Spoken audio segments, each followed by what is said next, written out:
everybody, how you doing today? Welcome back to another. We're actually going to start today, right? Yeah, that's it. We're That's it. yeah. It's not necessarily another. Technically, it's another because we were doing a session, but it was not the gameplay session. It was the session 0 for the preparation. Boop. Oof, indeed. Exactly. Hello, Mikkel, Sal. hi Sal. Thank you, Mikkel, for the redeem of boop.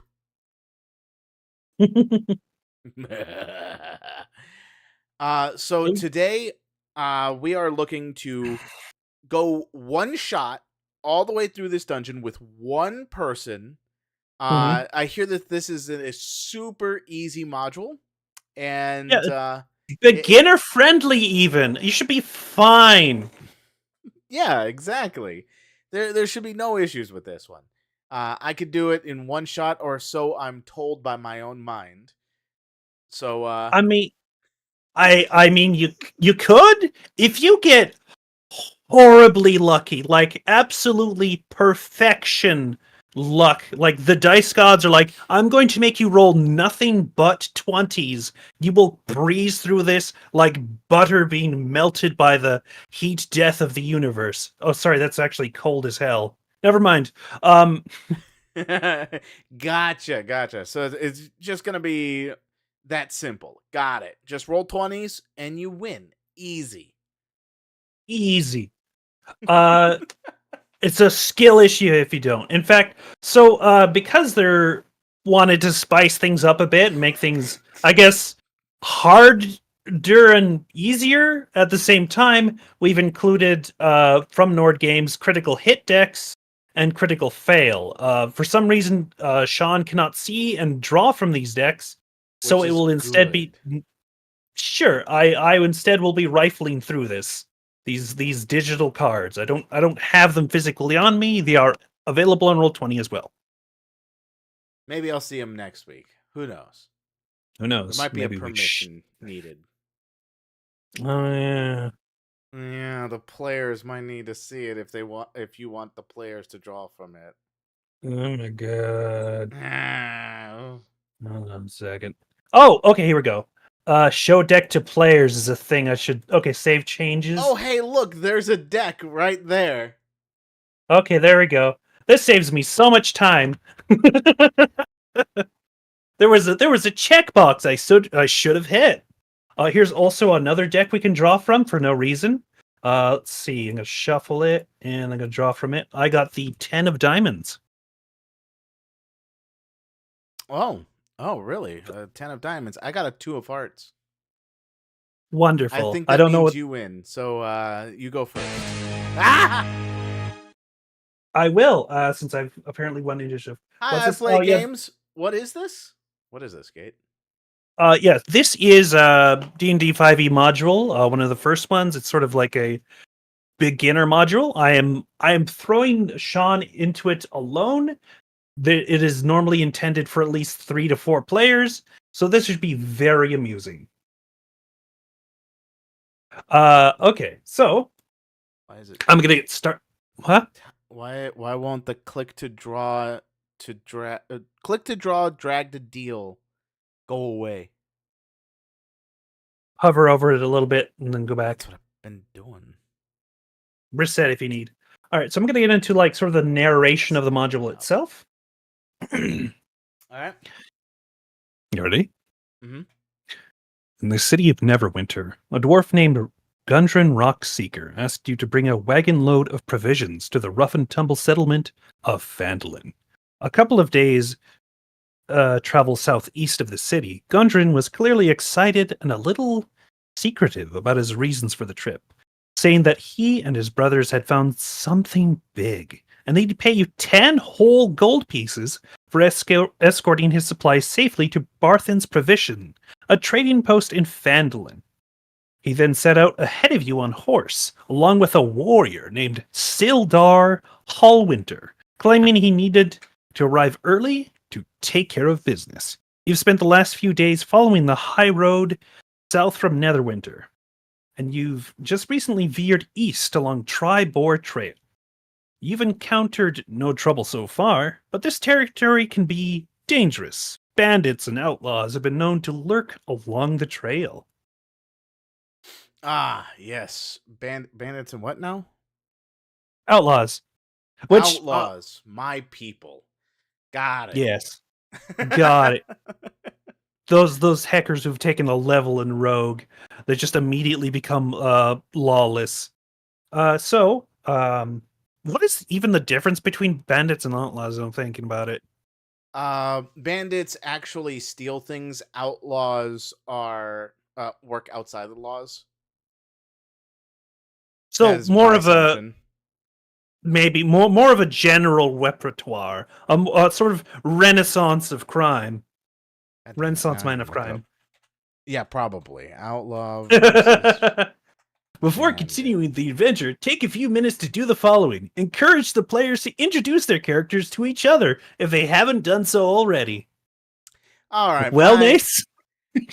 good day to you all. I am Cornelius von Celian. I have been bequeathed this quest to go along on Try Hard Trail to make sure that the intrepid adventures that I am going to be going on are up to snuff with anything that happens here. I am going to be dealing with quite a bit of ruffians, and that I am looking up the definitions about what the differences are between. And yes, I've been. I'm looking for this mine.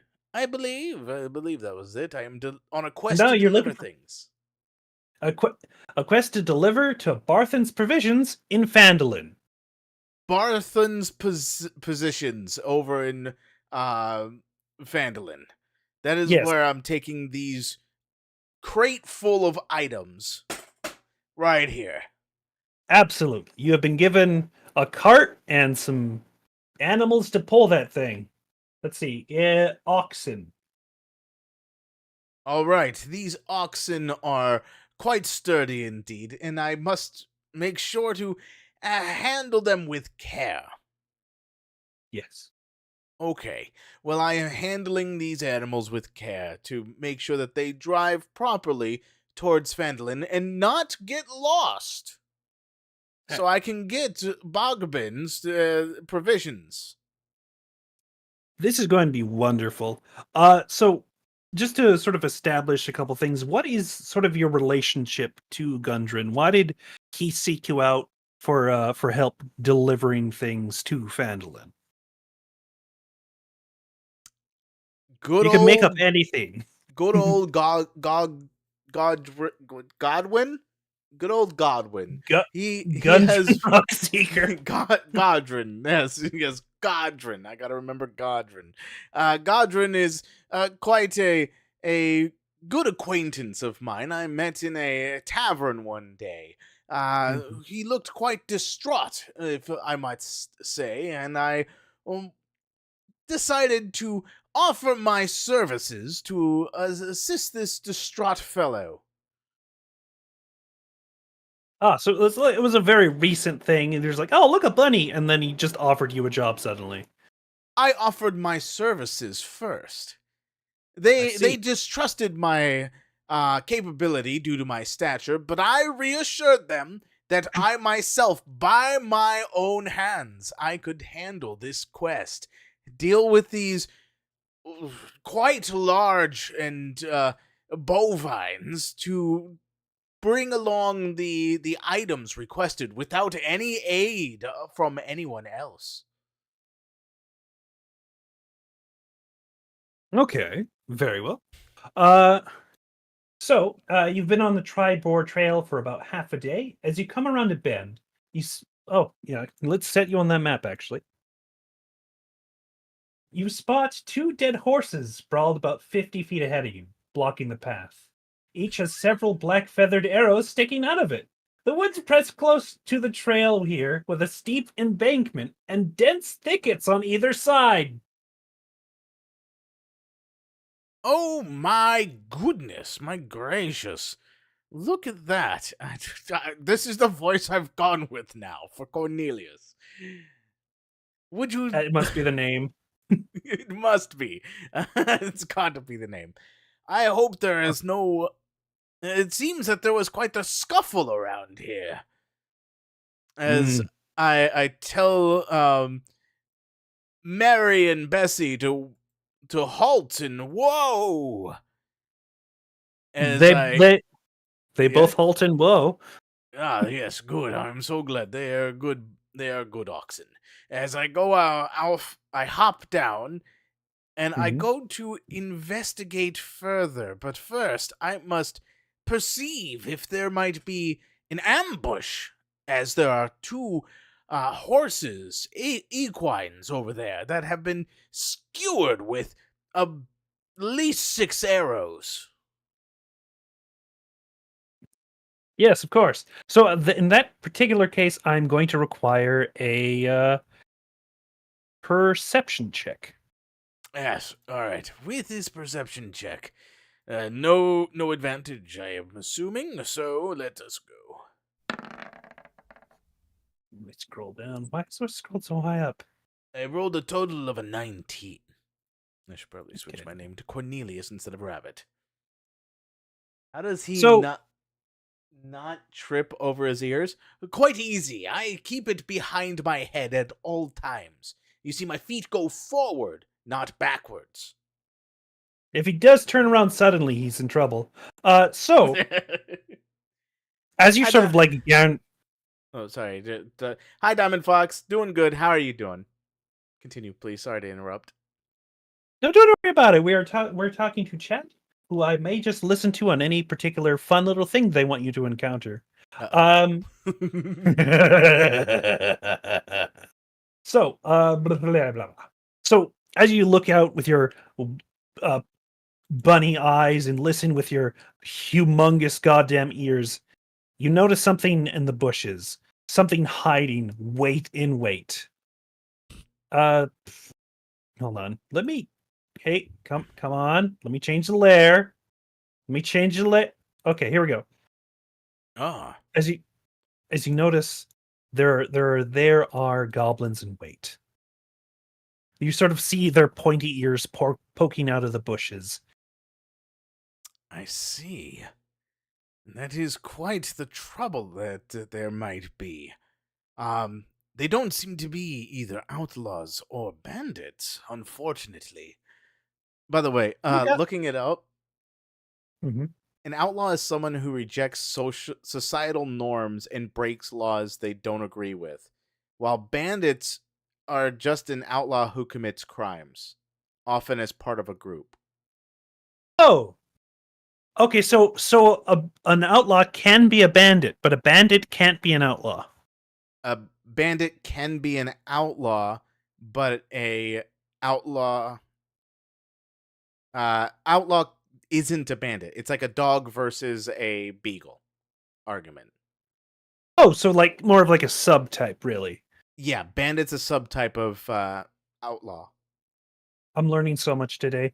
All right, what do you do? So what I do in this particular scenario is I've got to be quite careful with my actions as I go into I stealth my way over to this bush right over here. Okay, roll me stealth. All right. There it is. For I am not one of those main protagonists that have overpowered capabilities that I can just walk in, slash once, and then be rid of them all. That would be epic as hell, but unfortunately, you're just a little guy. You're I'm just a little guy. I'm just a little guy. Shonen Rabbit boy hiding in the bushes. Absolutely. Unfortunately, he's a little squishy. All right. So as you sort of like dart into the bushes with like nary even a rustle, as you just slip in with your uh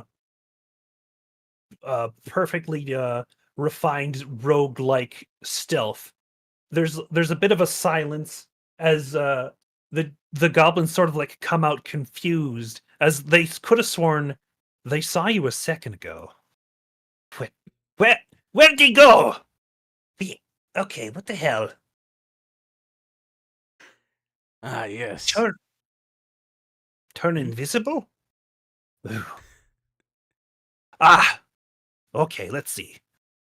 They're sort of looking around. They shrug. A free cart, I guess. Whatever. Okay. Okay. All right. All right. Okay. All right. Um. Well, or are they just? Is this like a double move or? This initiative hasn't necessarily started. After all, it's not combat yet. Oh, okay. I didn't know when I was allowed to actually say my next action. Okay. Well, are you doing anything? Whoops. No, not that one. Whilst they are sort of starting to move toward the cart. Yes, I am going to. As I'm hidden in the shrouds of the bush here, I pull out my short bow and notch one of my 20 arrows to it. Okay. I pull the string back. Mhm. I aim for the nearest one, because I don't know how well I can fare against the closest one, comparatively, and I try and let it go. Very well. Roll me an attack. It should be on your sheet in the attack section. Okay, which one do I click on? Is it okay? I see. It Yeah. highlights two Them. different things. Damage type is rolled separately. Oh, this should be at advantage as well. Advantage. Oh, so You yes. you are literally stealth, so it'd be weird if it was not the case. All right, a 21 to hit. Does that hit this boy? Hmm. Does this hit a normal goblin at 21? Yes. All right. So So you with could just that, click. You could click the short bow, I think, and yeah, the little. the damage type, but it's advantage, right?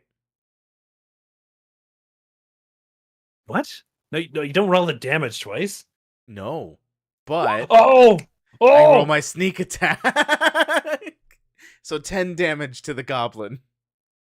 As it like you as immediately is like thunk as your arrow comes through, surprising all of them as their friend just like drops to the fucking ground. So does that knock me out of stealth for them, or Currently, do they yes. know where I am? Okay, they know where I am. Yeah. Oh yeah. Well, Do hmm, you have that bonus action hide thing, or is that like a second level thing? that might be a second level thing. Uh-oh. All right. So in this particular instance, here's a fun thing. Yeah. Where's the turn order? They're going to have to roll against your stealth in order to not be surprised. Oh, flat-footed. Right. Yeah. All right, I'm gonna roll my initiative. All right. Well, Let's that was grab pretty. them. That was Grab lower than them. half of roll. All right. Honestly, I'm really hoping you roll pretty good on the roll me stealth real quick. Oh, stealth again. Right. Oh. I rolled a 4. So a total of a 12. Well, let me check where the generated characters. I should have had this out. That one Creatures bites the dust. Hell yeah, it does. absolutely obliterated. I'm gonna really hope they see 1, 2, and 3. Yeah, it's gonna be embarrassing to die to 3 goblins. It sure would. Okay, so here's the fun bit. This man is wait, where is this man is surprised. Mm-hmm. This one is surprised. Where is the Okay. So they can't do any actions or anything until the end of their turn. So their turns are just wasted in this initiative order when they no longer are surprised.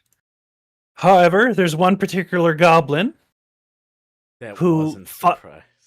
that wasn't surprised, and they fire back at you with a short bow. Oh no! Let's see. Does a 17 hit? Wait. Oh, I don't think we did this. I have what was leather armor's defense?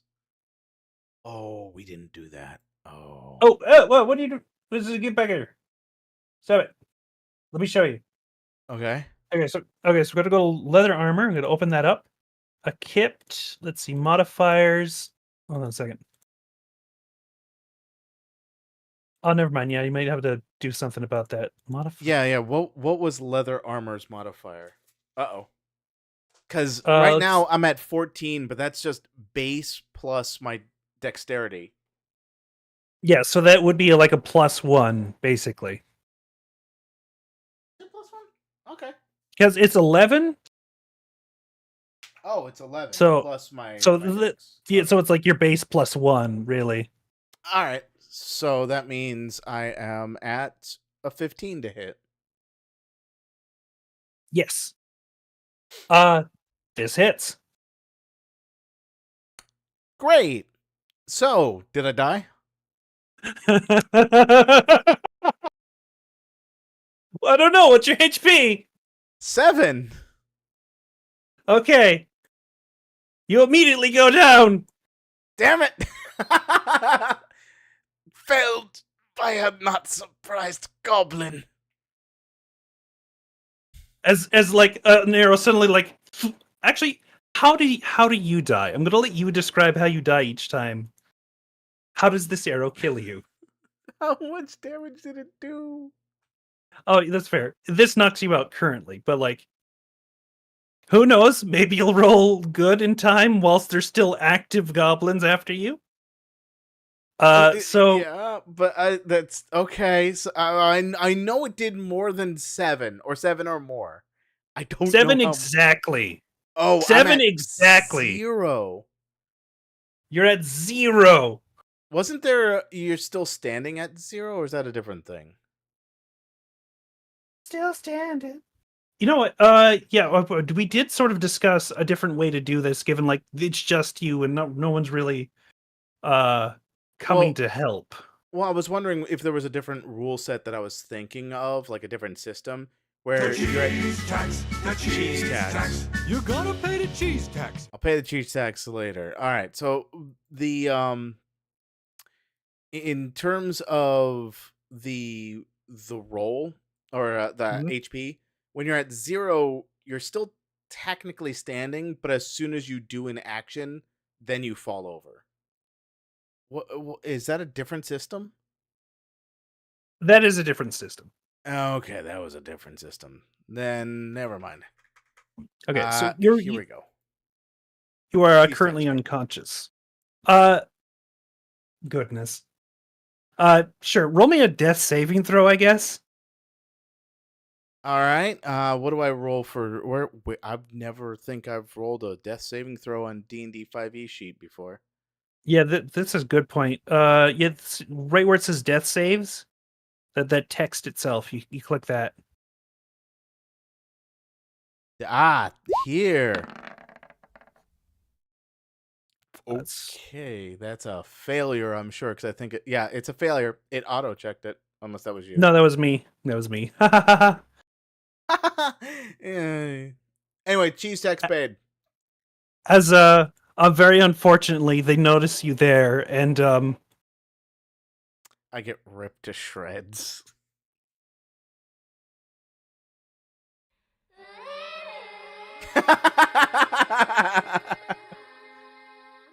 What? Where? No. So, you've been on the trial board trail for about half a day. As you come around the bend, you spot 2 dead horses sprawled about 50 feet ahead of you, blocking the path. Each has several black-feathered arrows sticking out of it. The wood's pressed close to a trail here, with a steep embankment and dense thickets on either side. Whoa! Bessie and Nessie. I think that's what the names were. Didn't I... Wasn't I clawed alive? Weird. You sort of like still sort of like feel what like failed you for a second, but like it's a dull feeling. So here's a thing that happens as a result. You notice the brooch that sort of, I guess, passed down your family for generations starts to glow. The brooch of shielding, as it were, as it changes shape. Oh wait, I had a brooch of shielding, right? Not anymore, you don't! God damn it!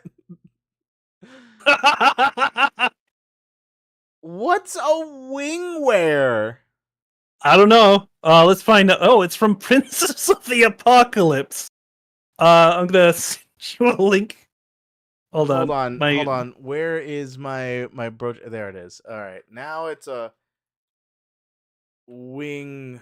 Actually, hold on. Let me bring up a document here. Bridge to show, and then wingwear. My whole shit's fucking up real quick. Hold on. All right.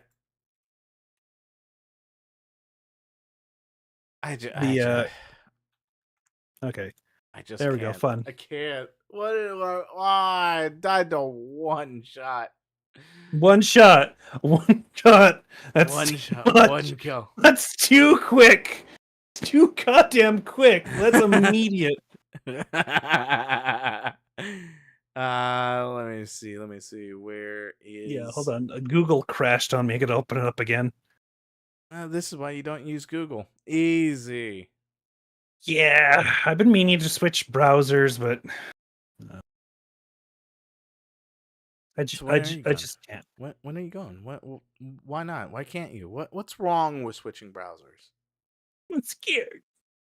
Oh, okay. Okay, let me try to open up wingwear again. Wingwear, D&D 5e. I could have probably just found it myself. You could have on here. On here, on the funny site that you don't need to tell anybody about. This snug that you uniform... post live, Gate. Don't worry about it. Let me just scroll up so they don't see it. Scroll up so they don't know. Okay. I'm not. This you snug realize uniform as soon as another roll happens, they're gonna know. No, I hit it. It's gone. Oh, okay. All right, that's fair. This snug uniform has symbols of air attached to it and leathery flaps that stretch along the arms, waist, and legs to create wings for their gliding. A suit of wingwear has 3 charges. While you wear the suit, you can use a bonus action and spend 1 charge to gain a flying speed of 30 feet until you land. And at the end of each of your turns, your altitude drops by 5 feet. Your altitude drops instantly to 0 feet at the end of your turn if you didn't fly at least 30 feet horizontally that turn. When your altitude drops to 0, you land or fall, and you must expend another charge to use the suit again. Wait, I can fly? I mean, golly, that makes things a lot easier, but you have to use the entirety of your flight speed each fucking time. Right, and each turn, it reduces by 5 feet. Yes. So like an Elytra from Minecraft. You have a Minecraft Elytra suit. You have let's see, Skies Under Avalon arrow suit for anyone who reads that particular comic of Salamis of Dragons. Right. The only thing that I can think of that this gives me any advantage on is not dealing with melee attacks, which I didn't deal with. You didn't. You died from an arrow last time. Yeah. I'm really worried right now that you're not actually going to get past this part of the module. Like, no, bro. You see, there's other options here. There's other options? There is other options here. You know, you are correct. You have this is Dungeons and Dragons, a role-playing game. You have hundreds of thousands of options. Yes, and now that I have precognition about the events about to unfurl, with 4 goblins hidden in the bushes.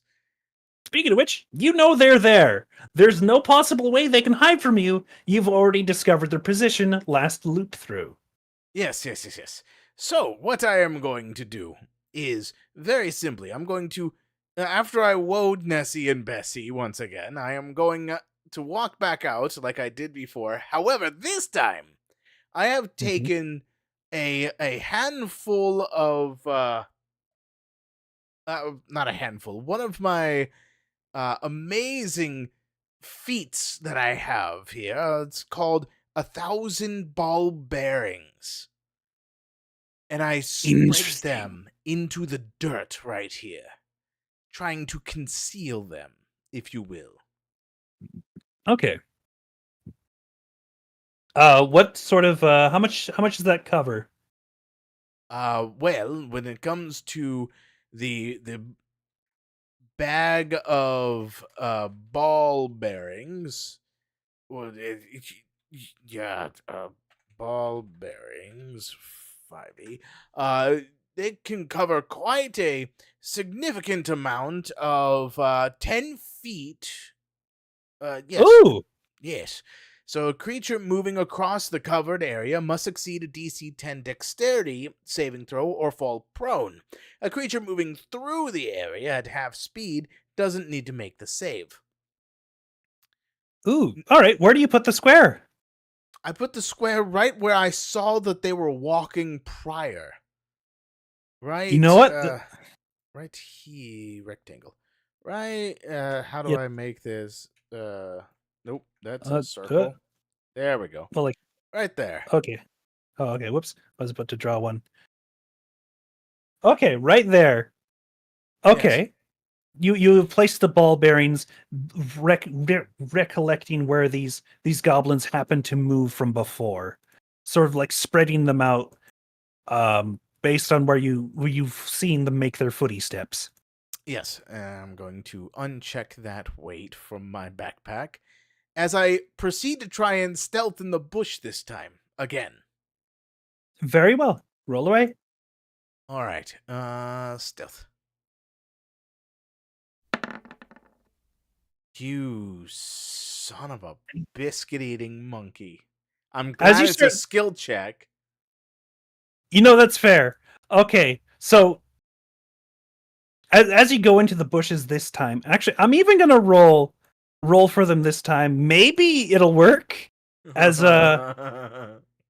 let's see. Okay. Okay. Okay. Yeah, they're noticing me. That reaction says it all. So, saying the same thing they said before exactly, that I forgot that they said just recently, they start heading toward the cart.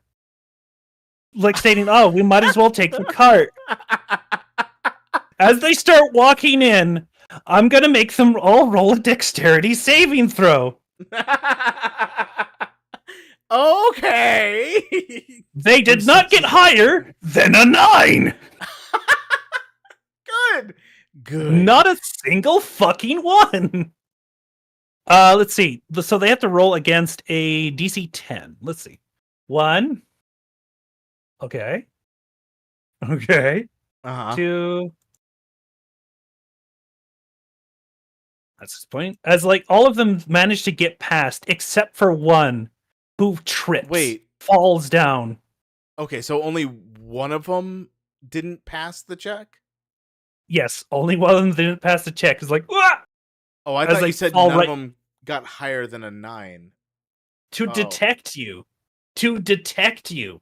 Oh, okay. They don't. You're there still. All right. With that being said, what I want to do is oh god, this changes things just a little bit for my plan here. Wait, were you expecting all of them to succeed, or all No. of them to fail? I was hoping they'd all fail. That would be so beneficial if all of them just like ate sand on your ball bearings. I've got an idea. Okay. I'm gonna take a flask of oil. And I'm gonna lob it like a grenade to be right here.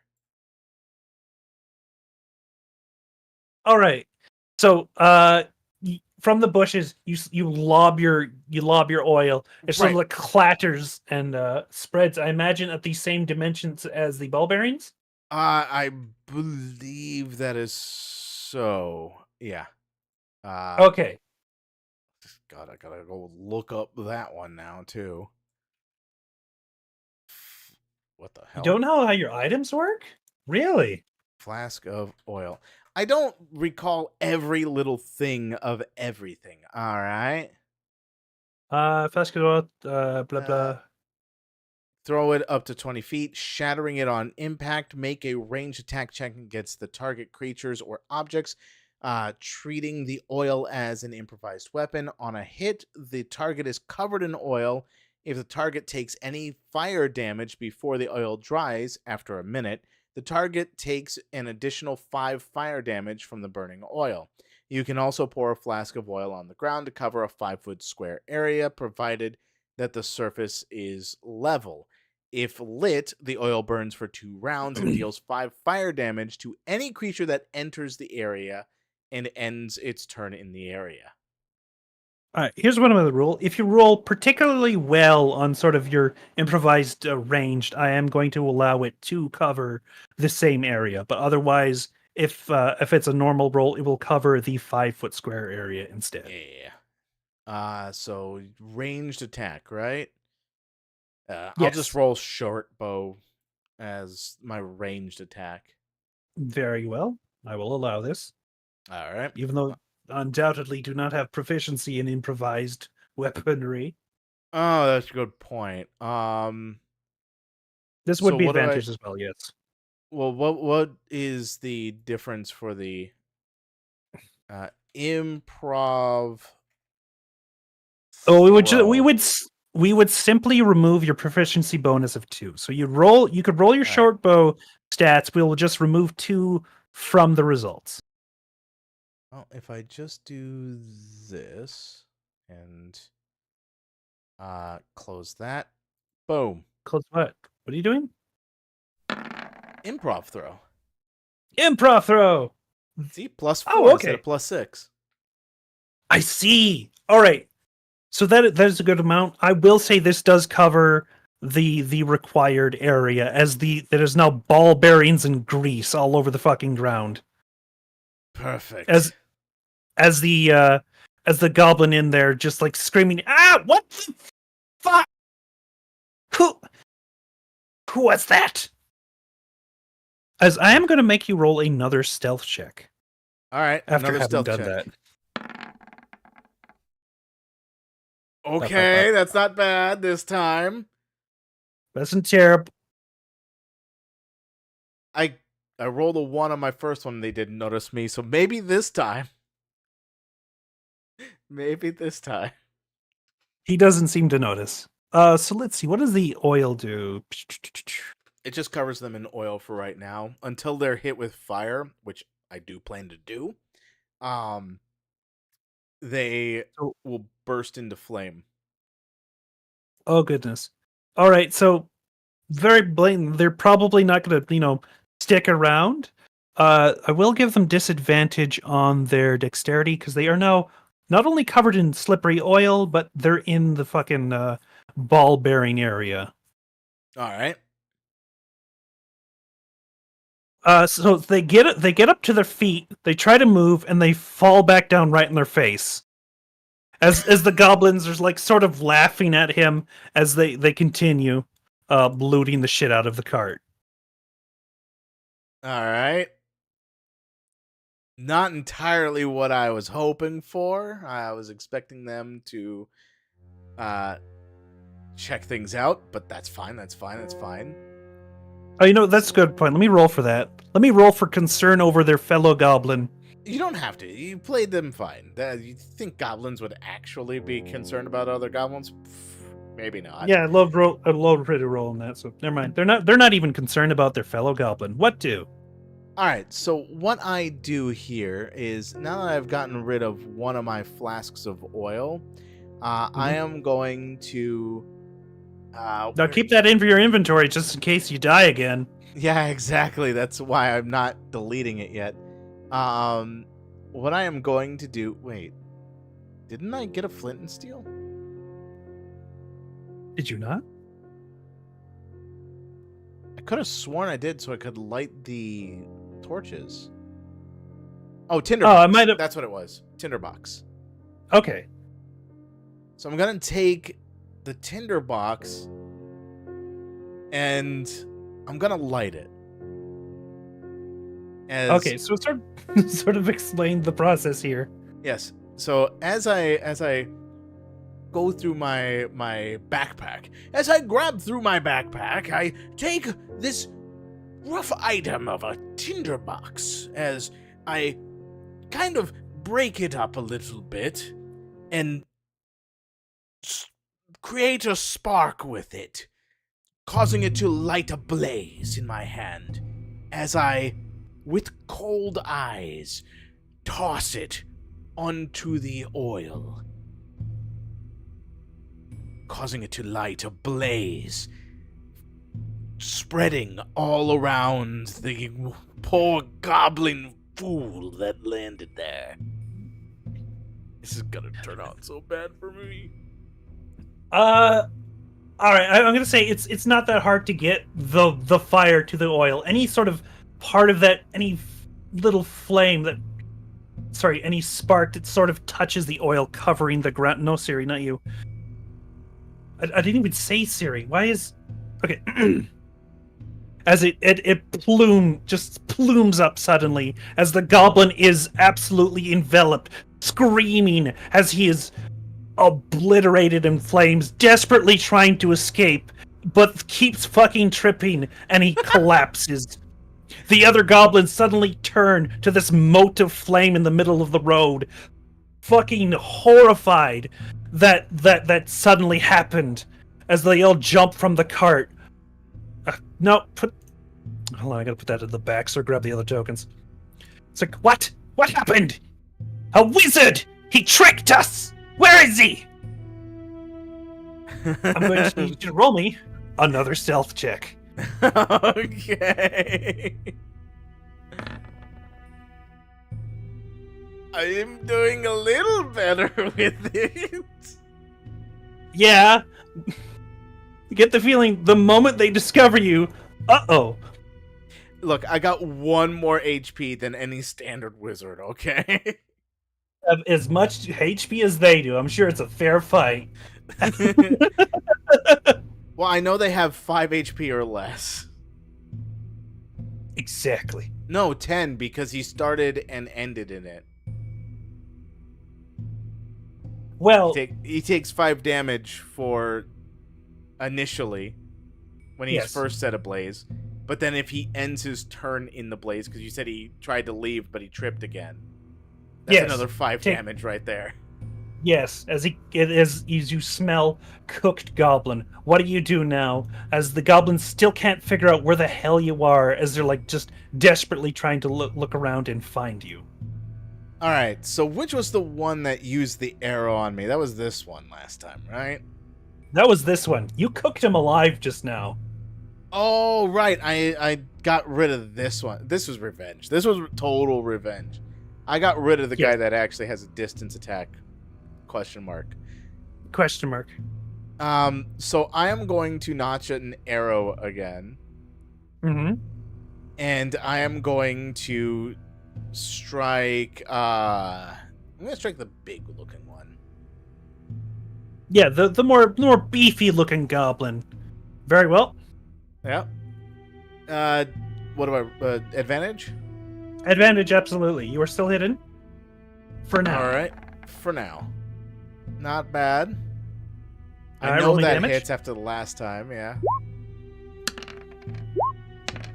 I honestly didn't even need the sneak attack damage. It is immediately moited as we start initiative. Alright, initiative time. Now it's a little more fair. 2 on 1.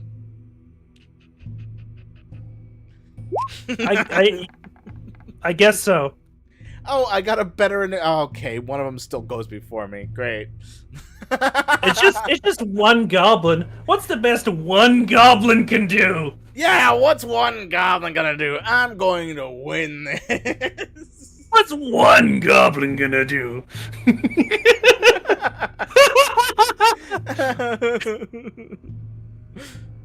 All right, roll me stealth.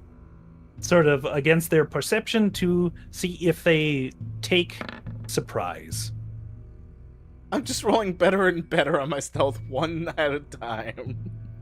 Yeah, you've been through this before. You're prepared now. These foolish goblins, how dare they murder you before? You're not sure how or why you're still alive, or why events have suddenly reversed, but it is now your turn. All right. All goblins are surprised. All right, goblins that are surprised. Time for another arrow. Just launching it. Yes. And This advantage will be, because they don't see me, or they see me now? They do see you now, but yeah, they are surprised. I don't think. Does that trigger advantage? Well, if they've already done their turn, I think. Isn't it like if their turn already finished, their surprise is no longer surprise? Because they have a chance to ready their weapon at that point? Pretty much. So one of them's not surprised anymore, but the other is surprised. So Yes. that'll be this one.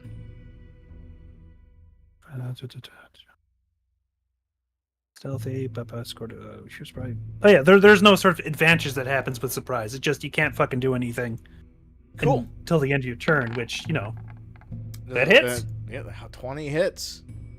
20 and hits. Then 9. Lucky you! You take them right out. Great. I hope that this next one doesn't have a what's it called? Wait, which goblin which goblin were you targeting? I targeted this one. Yeah, you were right. All right, this is the one with the 14 initiative, by the way. Yes, I know. Okay. Just making sure. I So this know is that the this other- could be a mistake on my part. Technically, yes, I would say this is a bit of a mistake considering you're taking out the goblin that can't do anything on his turn. Yeah, I pointed it out first, and then I'm not backing down from my choices. Very well. Very interesting choice. As this goblin, seeing all of his friends suddenly murdered and thrown arrows at in front of him, yells in surprise, fear strikes his heart as he is fucking booking it at this point. Especially as he's looking at me through the fire. Yeah, just dramatically, he's looking around trying to figure out what the hell happened, who just killed all 3 of my goblin compatriots, as just looks past the flame, seeing you with your bow, sort of standing outside of the bushes, this cold stare on your face. Yeah, you know what? I'll let him leave. Tell the tale of the psycho rabbit. Christ. Let me take a look at what happens with that. You explode immediately.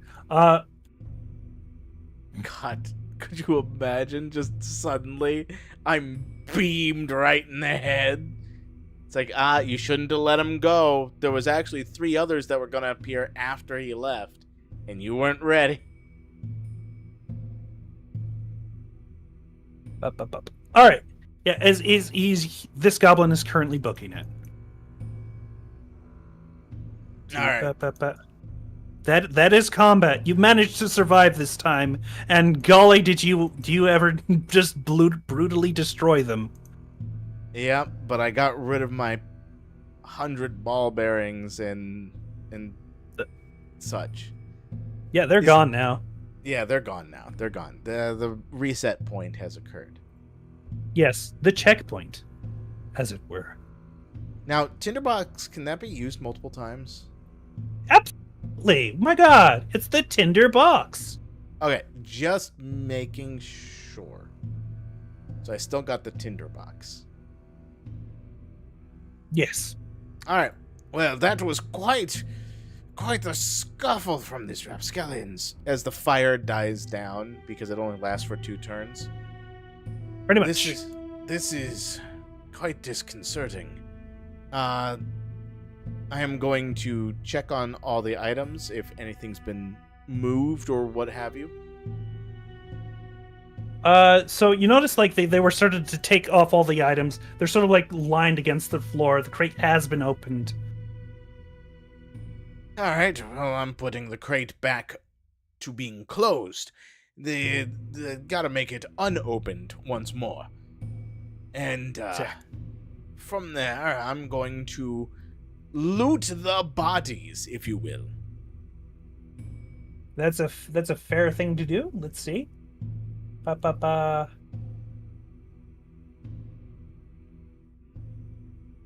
Serious? No, I'm not. I mean, yes. What? No, I'm talking to the digital text in front of me that mentions nothing of loot. However, Oh, they it don't would be have weird any? if you didn't. They do. They absolutely do have loot. Each of them is clad in leather armor. They have a shield. They have a short bow and some arrows. Each of them has a goblin-make scimitar. So I will say you sort of are able to, if you want, get 10 arrows from each goblin lying dead. Well, I'm going to say 20 because those arrows are fucking destroyed from the fire. The one that was burned alive. Okay. But you can get a scimitar if you want, I suppose. Sure. I'll grab 20 arrows and a scimitar. Sure. Actually, I'll also get the shield. Couldn't hurt. Yeah, I mean, one shield and... maybe you'll get one. proficiency for that even. No. There's no need. I guess technically don't have to. There is Well- shenanigans that happen without doing that, but it works. Exactly. You see, there's so many other things you can do with it that you don't necessarily need to have proficiency to use it as a great trap disarmer. Interesting. Very well. One shield and one scimitar. We'll say that is 4 goblins. That's 50 XP each. However, because of our modifier, I am going to do the calculatory nature of that. So that is... what is 50% of 200? So what I'm going to do is 200 times 0.5, that's 100. So that's 300. 300? 300. That's 300 XP right there. Alright, 300 XP total, so I throw that into, or do you throw that into somewhere? I imagine you throw that into somewhere. Alright, where am I throwing that into? Yeah, that's a good point. Hold on, where's experience points? 300. There you go. I am curious, what happens at 300 experience? Are you enough for suddenly leveling up? I don't know. That's up to the book. I haven't had a need to understand the experience levels. Oh my god. I just That kind is of a good relied on the GM. We have been doing milestone forever. Now we are hip deep in experience points. I'm so happy. Yeah, that is literally exactly the required amount to level up. Ah! It's a good thing a rogue is easy to level up. I'd say so. Well, whilst you're doing that, I'm going to sort of go on to describe some other things. What do you do in here now that you have thoroughly defeated the goblins who have killed you before? So after looting the body and making sure that the stuff is back to being good, I'm gonna move the bodies off the road. Okay, you can do that. Okay, good. 7 strength can move the bodies off the road, and then I'm gonna. They're goblins. They're weightless practically. I'm gonna go on here and say, Nessie, Bessie, move forward. Okay. But I'm gonna start it off slowly so that they don't just full thrust through the ball bearings that are still on the ground. Fair enough. as you start to head off. So you're just like continuing to Phandelin then? I'm gonna have. It's gonna be a little difficult to have Nessie and Bessie to try and move the horses out of the way. Yeah, I will say that is a good point. Your 7 strength. These are some fucking horses right here.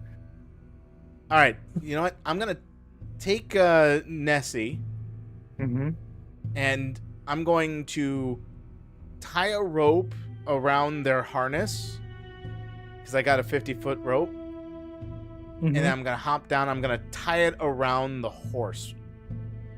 I'm gonna hop on top of Nessie and untie them from this initial thing, and get them to move the horse. Okay. Let's see.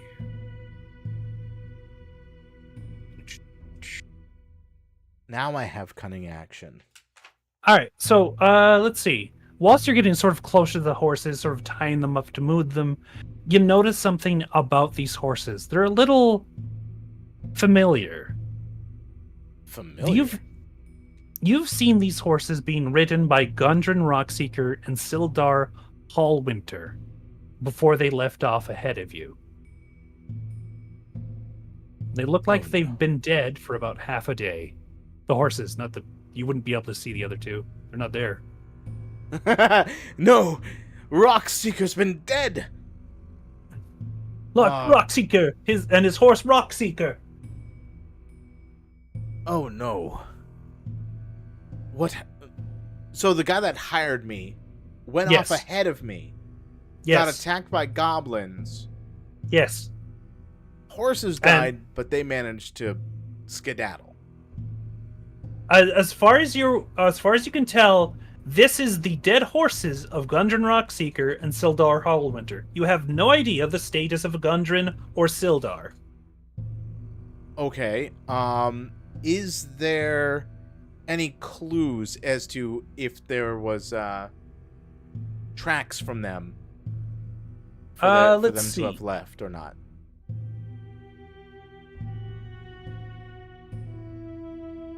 You know what? Yeah, roll me an investigation. All right, investigation. Sorry, wait, hold on. Survival. Roll me survival. All right, survive. Okay. All right, here we go. Survival. The lowest I could roll. Okay. Actually, yeah, roll me investigation instead.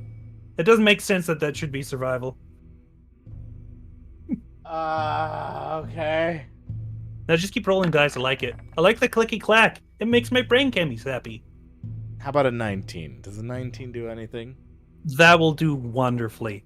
As you're sort of looking around, as you sort of notice or recognize that probably a dozen goblins have come and gone along the trail, just their little tiny little goblin feet sort of depressing the grass underneath. And so while you see two signs of two human-sized bodies being hauled away from the ambush site. So they've been dragged. They've been dragged away. All right. Nessie, Bessie, once these horses are out of the way, we need to go find our supplier. And make haste in that regard. As I continue to have, after tying the horse to the Bessie moving it, I tie Bessie back up, or Nessie back up here, and get on to follow the drag marks. Okay, so are you following with the cart? Well, I can't just leave it alone, can I? You know, that's a good point. All right, this is gonna be really funny then. Uh-oh. As you're sort of going down with the cart, Wait. you notice sort of like, Hold on. Where did I see the drag tracks going to? it doesn't say. You know what? Hold on. Let me check the big map just to make sure. Well, the reason why I'm asking is, am I going down a hill? Okay. Or rather, been- am I going a long distance away? Uh, not particularly sure. It is like a thick forest, but you do notice they are going north Okay. All into right, the so it's going trees. this way. Gotcha. Yes. Yeah, I'm taking the cart with me then, because I'm not going to leave it on the side of the road with the cows to just be attacked by wolves or bandits and outlaws. Absolutely. So before we get started on that, have you finished leveling up your character? I have added cunning action, so I'm done. Okay, let me. Oh, no, Oh, health. no. I got to do health, don't I? You should do a health. Yeah. I should do health. Where's the health roll? I'll just roll. Roll Okay. 1d8 minus 1. Oh right, that's a thing. That's hilarious. 2 more health. Honestly, that does mean you won't get one shot by an arrow, but that's not a good start, I think. Nope, 9 HP. That's fine by me. Oh joy. Rogue. I'm gonna type rogue in here. Just to take a look. Just gonna take a look. No, not the 2024 rules. None of that. Get out of here. Yeah, you just get cunning action. Yeah. Yeah, Yeah, that's super easy. It's barely any. This is why I like playing Rogue, or mostly Rogue in general, because it's so little to think about in terms of building the character. Right. They are skill All right. monkey. They are there to help assist people, and they can dish out a lot of damage. They are good DPS, but they are glass. They are glass cannon. But they're supposed to be fast. I couldn't dodge an arrow. All right. Let me check one more thing. All right. So as you're sort of like very just slowly going up this trail, following the drag marks, you notice like a snare activate and just like fling up into the air uselessly as you're going with like huge cows in a cart that can't possibly, trap. There's suddenly a pit that sort of opens up, but your cart just goes over it like nothing. How big is the pit? Is it a 5x5? Let's see, 6 feet wide. Okay, so it's 6 feet wide. So it would be 1 square, basically. Yeah, your cow trips for a second, but like the other cow still keeps going, pulling it out. Yeah, Very I help amusing. assisted. No, don't worry, Bessie and Nessie. We got it. This seems to be quite a disadvantageous moment for the people that have set these atrocious traps here. Oh, I'm here by myself. The cows disappear. What? What the hell? I'm down here. This should be on there, right? Wait, hold on a second. There they are. From the darkness, they have appeared. Goodness. Now let me got a thing to read out, I think. Following the Goblin's trail, you come across a large cave on a hillside 5 miles up from the scene of the ambush. A shallow stream flows from the cave mouth, which is screened by dense briar thickets. A narrow, dry path leads into the cave on the right-hand side of the stream. Okay, I can't bring the cows in this time. I need to figure out a place to put all the goods that I'm supposed to be delivering. Yes, and you've brought it with you. Yes. Well, it can't go into the facility, and the cows need to kind of graze a little bit here. So, what I'm gonna do is, you see the thicket up here by the trees here? I do see a thicket. That is a thicket I see. Alright, so what I'm going to do is I'm going to try and get this cart to be maneuvered around, to be put into the thicket, and then I'm going to cover it with more leaves and stuff. As Okay. Bessie and Nessie have clear view of all this delicious, luscious grass as they can rest after all the traps they snared and teared and destroyed. They pulled their weight around here. I'd say so. So you're pushing this huge cart into a thicket? Yeah, with the help of the cows, because I am not yeah, a strong I'm not. boy. I'm not arguing that the cows you were steering it backwards into the thicket. Yes. You're a frail little guy. You're just a little guy, and it should not be expected to do that without the help of a bunch of cows. Yeah, no, Nessie and Bessie are my best friends right now. Here's what I'm going to say as a result of that. It is very loud when you're doing that. That's fine. As you sort of spot something as you're going back up into the thicket, a couple goblins sort of like just fiddling around behind the other side of this thicket. They look up, noticing this happening, and they rush out. Roll me initiative. Oh, right, the goblins. Oh, right, there's goblins here. I thought I took care of you. Those were the only 4 goblins in the world. Who revived you? Yeah. Do you have the same thing I do? I don't even know if that will work a second time. Oh, hey, I love how it's like perfectly set this way. The initiative is already in order.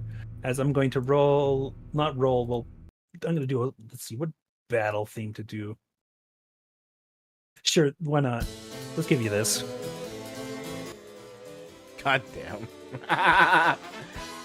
What do you do as you've suddenly drawn the attention of 2 goblins who were just playing around with silly games behind this big thicket? They've noticed you, stared at you, and they're looking very mischievously at your cows and you.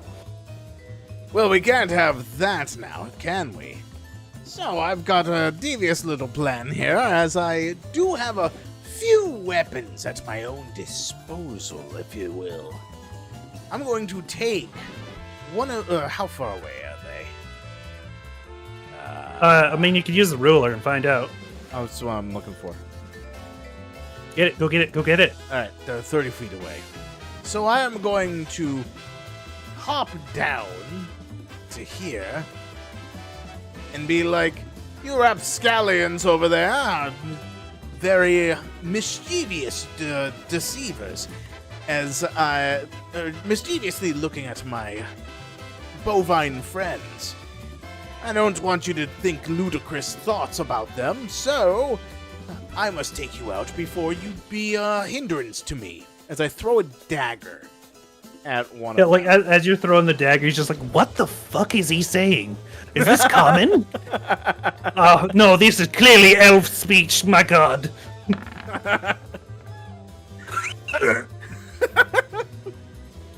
Yeah, that hits.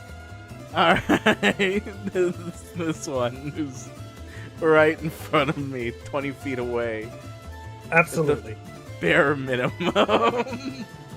Roll me damage. It's a dagger, so I rolled the bare minimum. All right, that does more than half their health. As I'm going to roll their Constitution. Oh, it's a goblin. It has pretty good constitution. Good for them. They're taking system shock. Oh. Okay. They can no longer take reactions, and they have disadvantage on attack rolls and ability checks until the end of their next turn. Okay. As like it thunks into their shoulders, and they scream. Ah! He hits me with knife. Kill him. No, fuck it. I'll do it. What do you do? As you still have movement and a bonus action. So what I'm gonna do is take my bonus action to. Oh wait. Oh! I know what I can do. I can. Where's my class features here? The sudden existence of cunning action makes this a lot easier. Well, what I'm meaning is, ooh, I got it. So I'm going to use shoot, where is that's not senses footwear. My rabbit hop ability as a bonus action. Oh no, that's as a bonus action. No, frick You that. can't hide. Impossible. You can't bunny hop and hide. Yeah, that's pretty much it. No. What was the what was wingwear? What wingwear did what? Base. Blah, blah, blah, blah. No, I meant That's a good like, what point. action does it use? Let me take a gander. You can use a bonus action to do a gain of flying speed. Frick! So yes. Again with the bonus action. I was hoping to combine a couple things, like if it was like a movement action or something. Oh well. Oh Okay. god, yeah, because you could leap up and actually use the wingwear pretty effectively. Now that we're thinking about it. Yeah, but I was also thinking if I leaped up and or if I wingweared and used the hide action to basically be like I disappeared, but I'm up above them. Oh god, that would be so cool. Tell Yeah, you it would what. be. But it's bonus actions. I can't do that. Yes. I'm not gonna do that. So instead, Okay. I am just gonna do the hiding. Since I've only moved 10 feet, I've still got 20 feet that I can go through. As I'm Correct. gonna jump into the bushes over here as I go and hide as a bonus action. Very well. Roll me hide.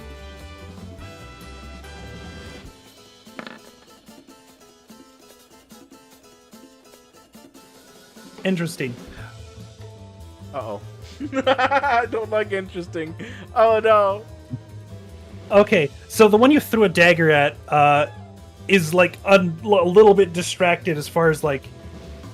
Actually, ability checks, does that count as stealth checks? I'm gonna say so. Yeah, sure, he's got disadvantage. Let me roll for him again. No, that's actually higher. So, one of the goblins completely lost track of you, blatantly, but you just notice one of the other goblins is staring daggers at you the whole way. Ah. You got 10 feet of movement left. What do you do? Well, you see,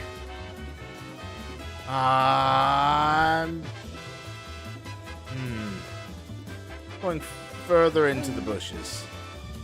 Am I capable of going further into the bushes? No, you are not. That is too thick a thicket to go through those bushes. All right. Well, they see me anyway. But the other, you know what? Yeah, I'll be right in their face. Right in their face, absolutely. That's how to speed things up. It will. This goblin is taking disadvantage for the massive damage from before as they try to hit you with their scimitar. Okay. As we finally get to use our critical fail deck. Oh my god! Let's see. It's covered with a pitch of darkness. Oh, you can actually see it this time, can you? Yep.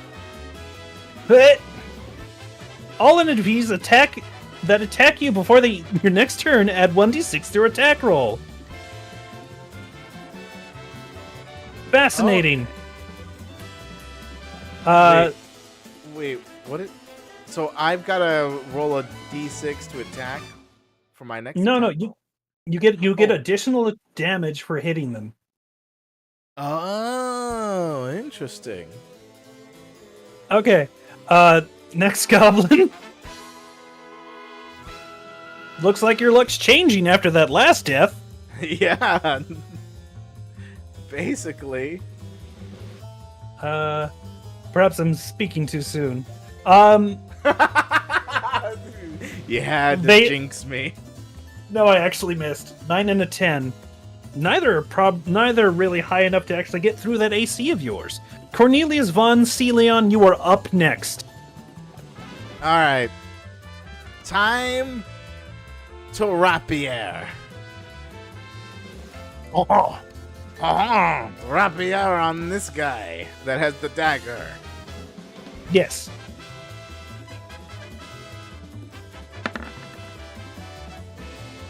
That Okay. hits. Hits. All right. Oh no, Cornelius was turning Old English. Now he's turning French.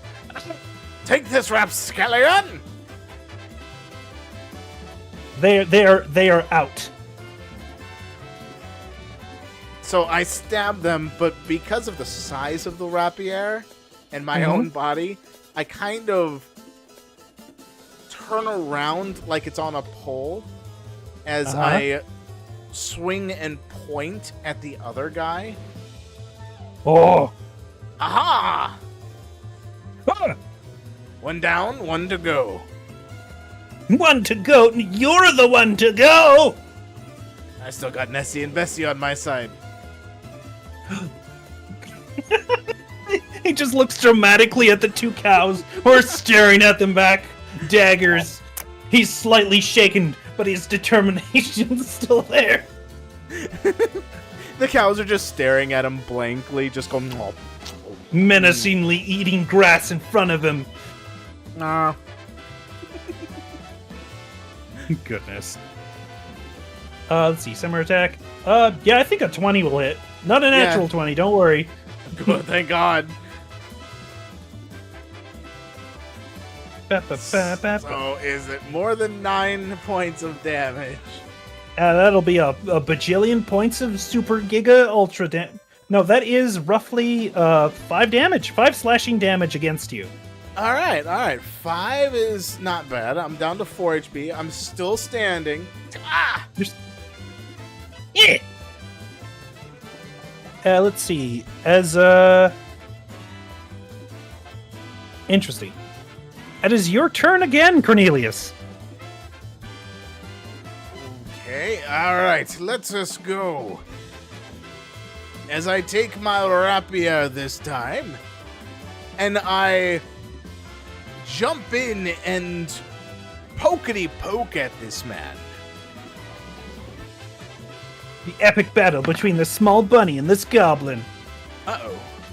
Uh-oh! As it clanks against his shield. Huh! Whoa! Fancy footwork, rabbit man! But I got this! As I use my bonus action to rabbit hop, so I'm not taking attack of opportunity. Uh-huh. As I jump 10 feet away, and then move back to Bessie and Nessie. Aha! Just like a surprised look at the goblin's face. Yeah, this would okay, interesting. Because he can't switch to a short bow too easily. Nope. He would have to follow you. He let's would. do- I mean, he could drop his God. weapon and swap if he wanted, but... Alright, well, he's got no choice but to follow you.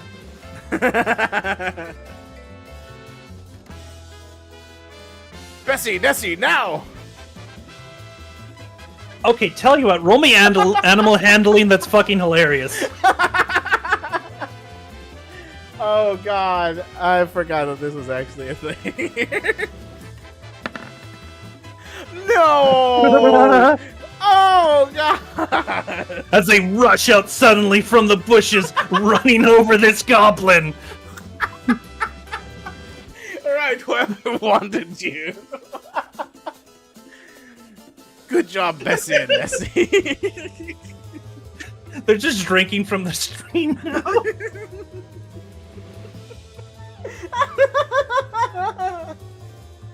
Oh my god. Just imagining you dramatically posing after that. I do instill confidence in others. That is true. Good job, Bessie and Nessie. What was that? I just switched to this now. This is the music we're playing. We're no longer in combat. It's true. It's true. Oh my god. Just immediate just obliteration of these foolish goblins as you have destroyed them in the most embarrassing way. Yeah, I know. I would be very embarrassed if I was run over by 8 hooves in a cart. Goodness. Oh God. Oh jeez. That was funny. That was good. All right, what do now? After patting Bessie and Nessie, telling them that they did a wondrous job at aiding me, I am going to go and pick up my dagger. Just as you like pull it out. So here's a bit of flavor text for this particular area. This part on the east side of the stream flowing from the cave mouth, a small area in the briar thickets has been hollowed out to form a lookout post or blind. Wooden planks flatten out the briars and provide room for guards to lie hidden and watch the area, including a pair of goblins lurking there right now. Unfortunately, Well, they were they're distracted dead. right up. They're dead now. They're gone. They have been obliterated. Yep. Huh. Well, these goblins, this must be their cave. They're clever little beings. But nothing that I can't handle.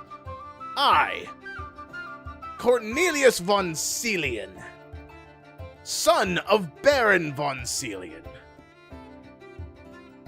Let us find our way.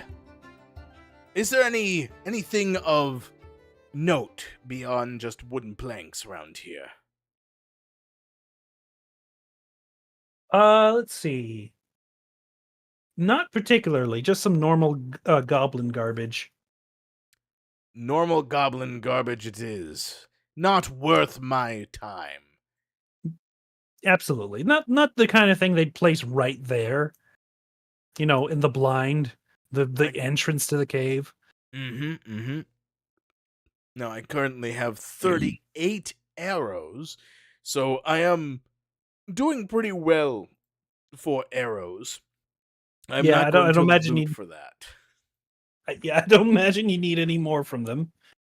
Correct. And I'm assuming they still only have shields and scimitars aside from that. But, Bless you. yeah, basic goblin equipment that you've gotten from before. Right. I have no desire to have more than one of these scimitars and shields. Well, Yes. actually, I'm leaving a scimitar in here as I finish up the plan initially to have it hidden. Oh, right, yeah, putting it back into the thicket. Yes. It is Probably a little thicketed. further up so that the cows can also be able to drink it whenever they want. Sure. Let me. Just move it that way. Oh. Yeah, they're. I mean, Okay, that there we go. works too. I was not thinking that, but yeah, that works. That works. Why not? Yeah, I was initially thinking that you were going to keep it in the same direction, but don't bother. I All right, won't. you two stay guard.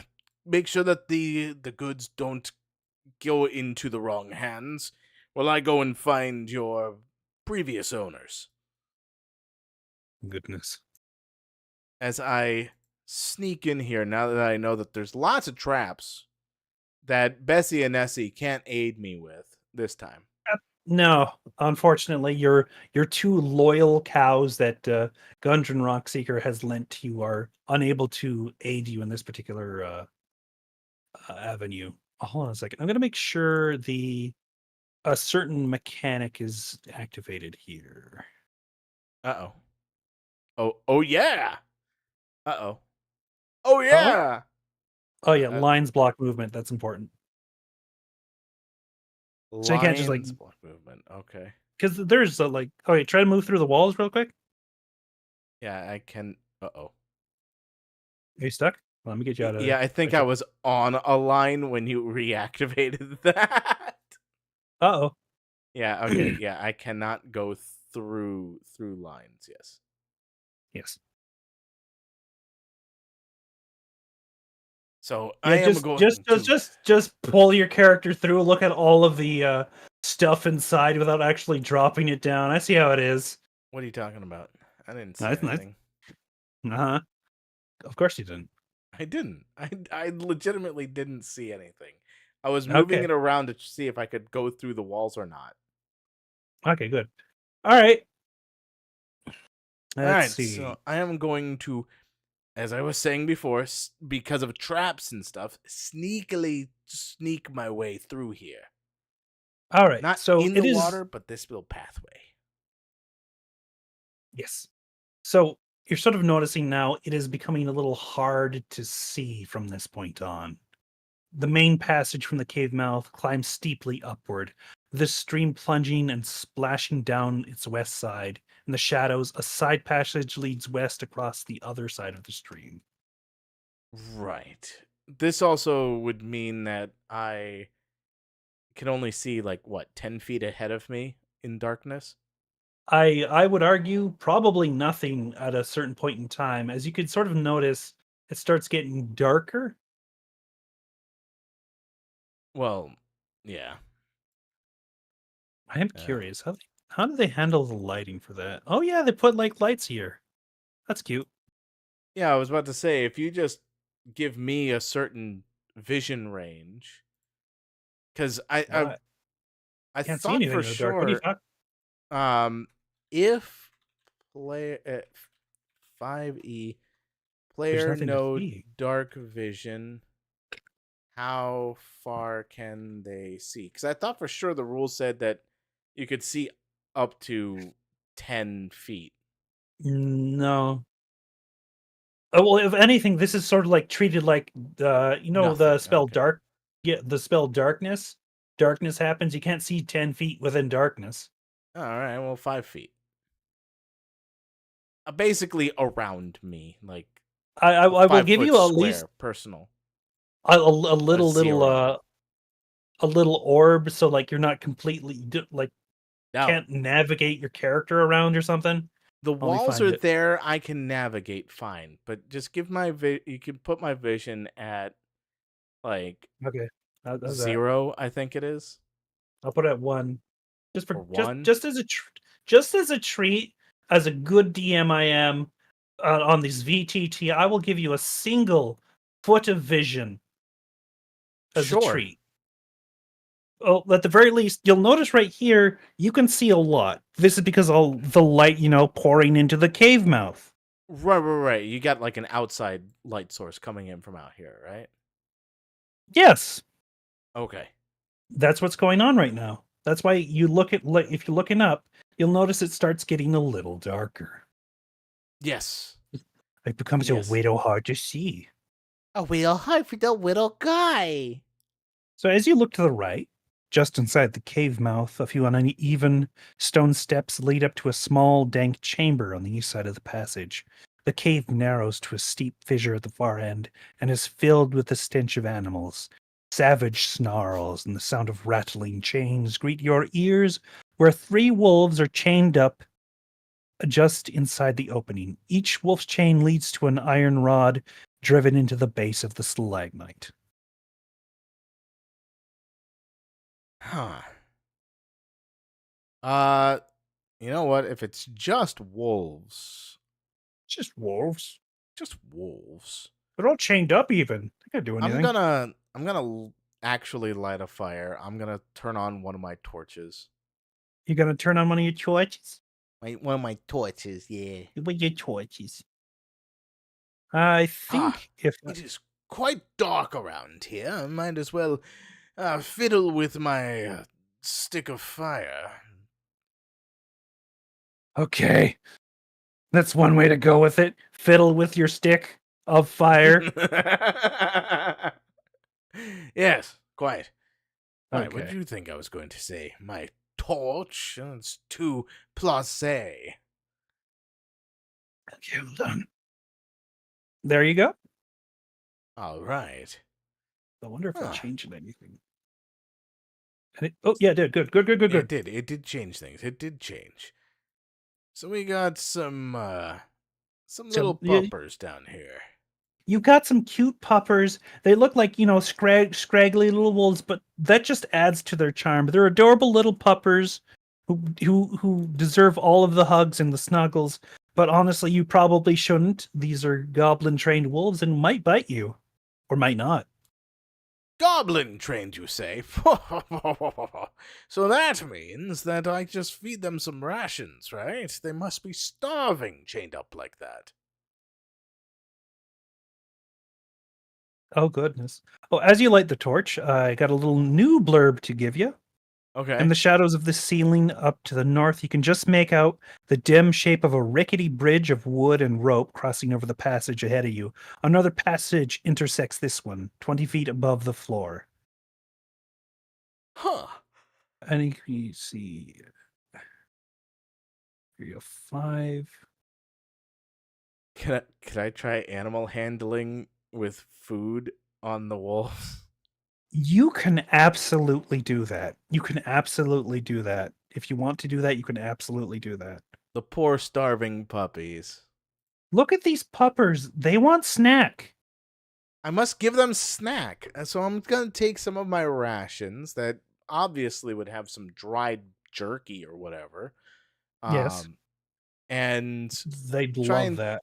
And try to tempt them to be friendly with me. Yes. So standard roll? Standard roll. The right. rations do have an effect. I'll tell you what it is after you roll. All right. 50-50. I'd just like to say, I just want to say, it's so good that you gave them rations at this point. Because that dropped the DC to 10. That dropped the DC to 10, Nace.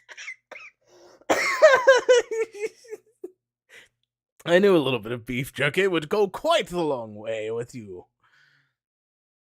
I reach out my hand cautiously to pet them. Let's see. If I hear snarling, I'll back away. Okay, so after sort of like giving them rations, they are happily eating away at them and allowing you to pet them. They're a little confused at what you're doing, like they've never been pet before, cruelly deprived of head pats from these goblins. There. I see you've been mistreated by the goblins this whole time. Unfortunately, right now, I can't unchain you, at least. Hold on. What if? Would you like to come and join me further in and aid me in my quest down the mines? I'm not expecting a reaction, obviously. Yes, right. That is a good idea. Goodness. Let's see. So, they can't understand common, is what I'm going to say. They're just looking up to you, just happily eating away at the rations you've given them, and enjoying the pets they've never had before. Awesome. They're all still tied up to iron rods and chains wedged into the ground, I will say. Well, time to try and get rid of these iron rods. Not the chains. Chains I'm going to need. They're leashes now. Let's see. All right, so looking at this, based on the fact that it says a goblin or a bugbear can use its action to release one of the chains, I imagine, that's like one of those clip things? Uh-huh. I know, like, maybe the medieval fantasy world doesn't have... No, there's gnomes. They can figure that out. So yeah, it's an easy unclip of the wolves to get them free. Okay. All right. I am making sure that I have their chains in hand as once they're ready to go, I'm going to have them help me go further in as aids, because I don't just want to have them run free. Poor Nessie and Bessie are in the line of fire. Give me a second. I need to do something real quick. Okay. I just need to process what's happened. here's what I'm gonna ask you to do. Since Animal handling? Yeah, this is gonna be animal handling. It's gonna be a high DC because getting them to sort of aid you in combat against the goblins who have so far been their masters is gonna be a tall order. Fair. All right, time to roll.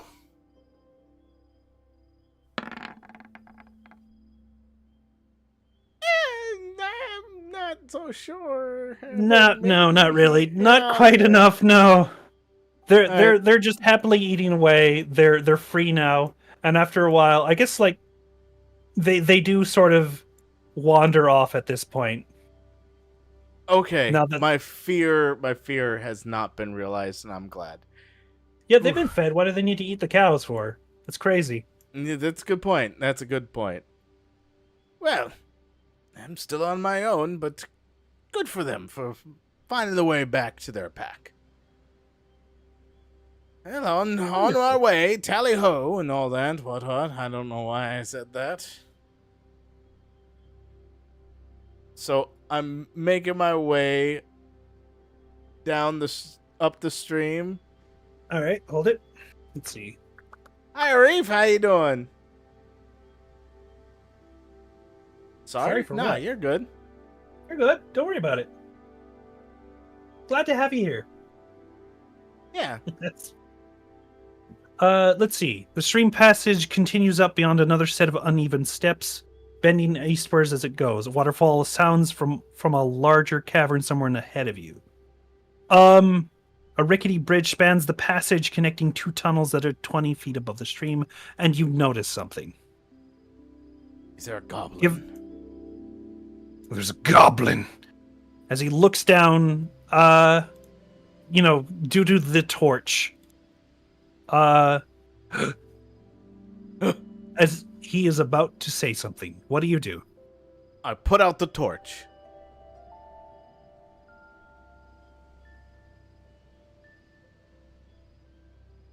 No. Okay, so your response to your response to like say a goblin looking like they're about to shout something is to suddenly turn off your torch. All right, you know what? You're right. I am. They're 20 feet in the air, right? And I'm 15 feet away. Just about, yeah. Oh, There's some Pythagorean theorem or whatever the fuck to figure out how far away they are. All right, so, what to actually do? What can I actually do? What can you actually do? Because a dagger would not be enough. Not really, unless you crit. But that's asking a lot of the dice gods. Yeah, that is asking a hell of a lot of the dice gods. Let's see. We do have the short bow. The short bow could, but that would take a while, and I'm holding a torch. I don't want to use my last rabbit hop because that's supposed to help me get away. Oh, God. Lucky footwork. When you fail a dex save, nah, that's fine. Proficiency in perception skills. Yeah. I can add my proficiency bonus to my initiative rolls. Yeah, we already did that. Alright, just making sure there was nothing else in my racial bonuses that I could do. Alright, guess I'm going to move closer, or what can I do in terms of, like, how many actions do I have? Do I get a full turn, or is it like one action? I am sort of like allowing an action or whatever you wish to do to interact with this goblin in any way, whether you murder them or knock them out, do a shenanigan. Well, you realize why I'm asking that, how many actions, or what do I have a full turn or not? I'm going to say, yeah, sure, you get like a sort of full turn. I'm going to allow that. All right, a full turn. All right. So what I'm gonna do is I'm going to activate my artifact Oh, with a bonus action and fly up and stab with my rapier. So you swoop right up using your wing. What the hell was the name of that thing? Wingwear. Using your wing, where you swoop right out and land on the bridge in front of the goblin. Hello there. Yeah. As I stab. Roll me your roll me stab. Rolling stab. I saw it almost gonna roll on that 8. Golly. Well, that'll hit. What game is this? This is D&D 5e. 5th edition.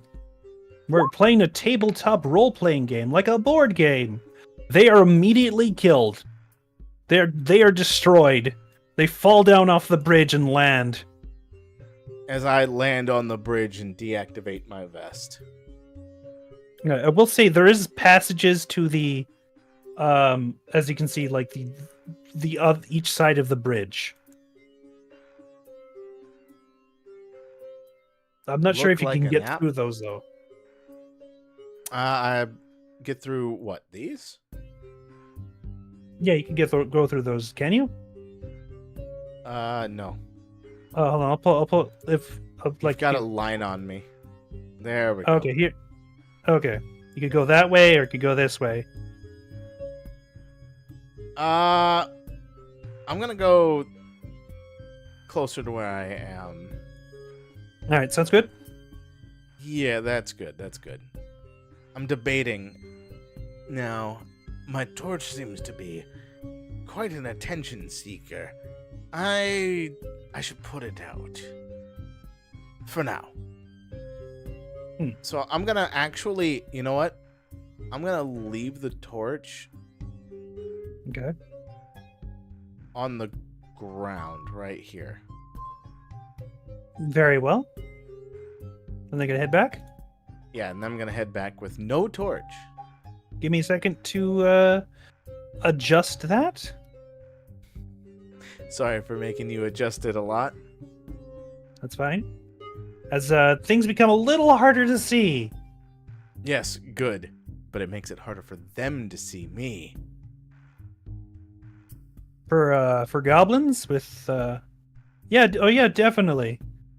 Yeah, they won't Certainly. notice me without my torch. That would be weird for goblins to notice you without your torch in this cave that's really dark that they have not lit up at all. Yeah, exactly. That's... You get it. Okay.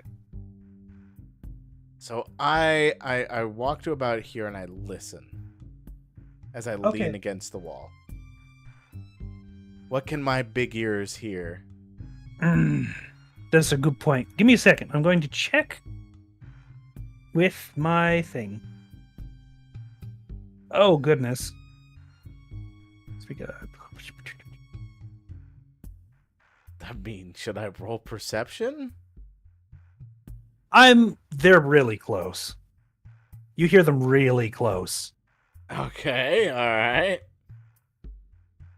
Okay, so you can hear sort of like speaking in Goblin, which you do have the language Goblin. I do. So it sounds a bit different than how they usually sound in Common to you right now. I dare say, indubitably, I wish to, at some point, release one of these large pools of water and drown some sort of person coming into the cave. I do believe so. That would be so wonderful. As they're speaking perfect, fancy Goblin almost. You know Yeah, what? I think that'd be pretty cool. Ooh, that gives me an idea so they don't get to use it on me later. Oh, I reply in Goblin. I dare say someone is there out on the trenches below. Pull the water. okay. Roll me deception at advantage. They can't see you. It's kind of dark, and like the height So I'm also speaking goblin. You're also speaking goblin.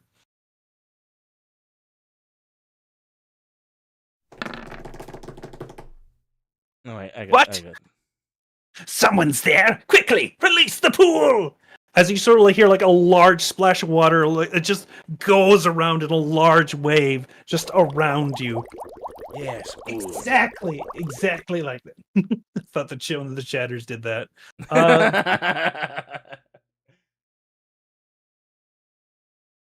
Let's see, almost in boom?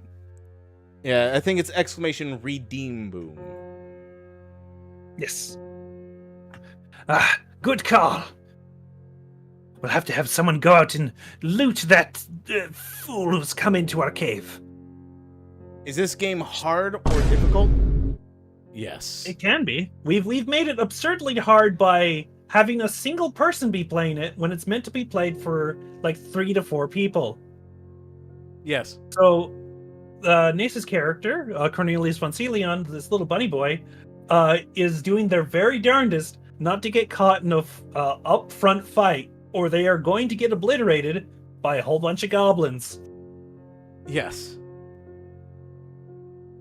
And right now, he can't see anything because he does not have any way to see in the dark. Right. So I am going to try and stealth. Trying to sneak. I will say, this still grants you advantage because it's dark. However, you can't fucking hear.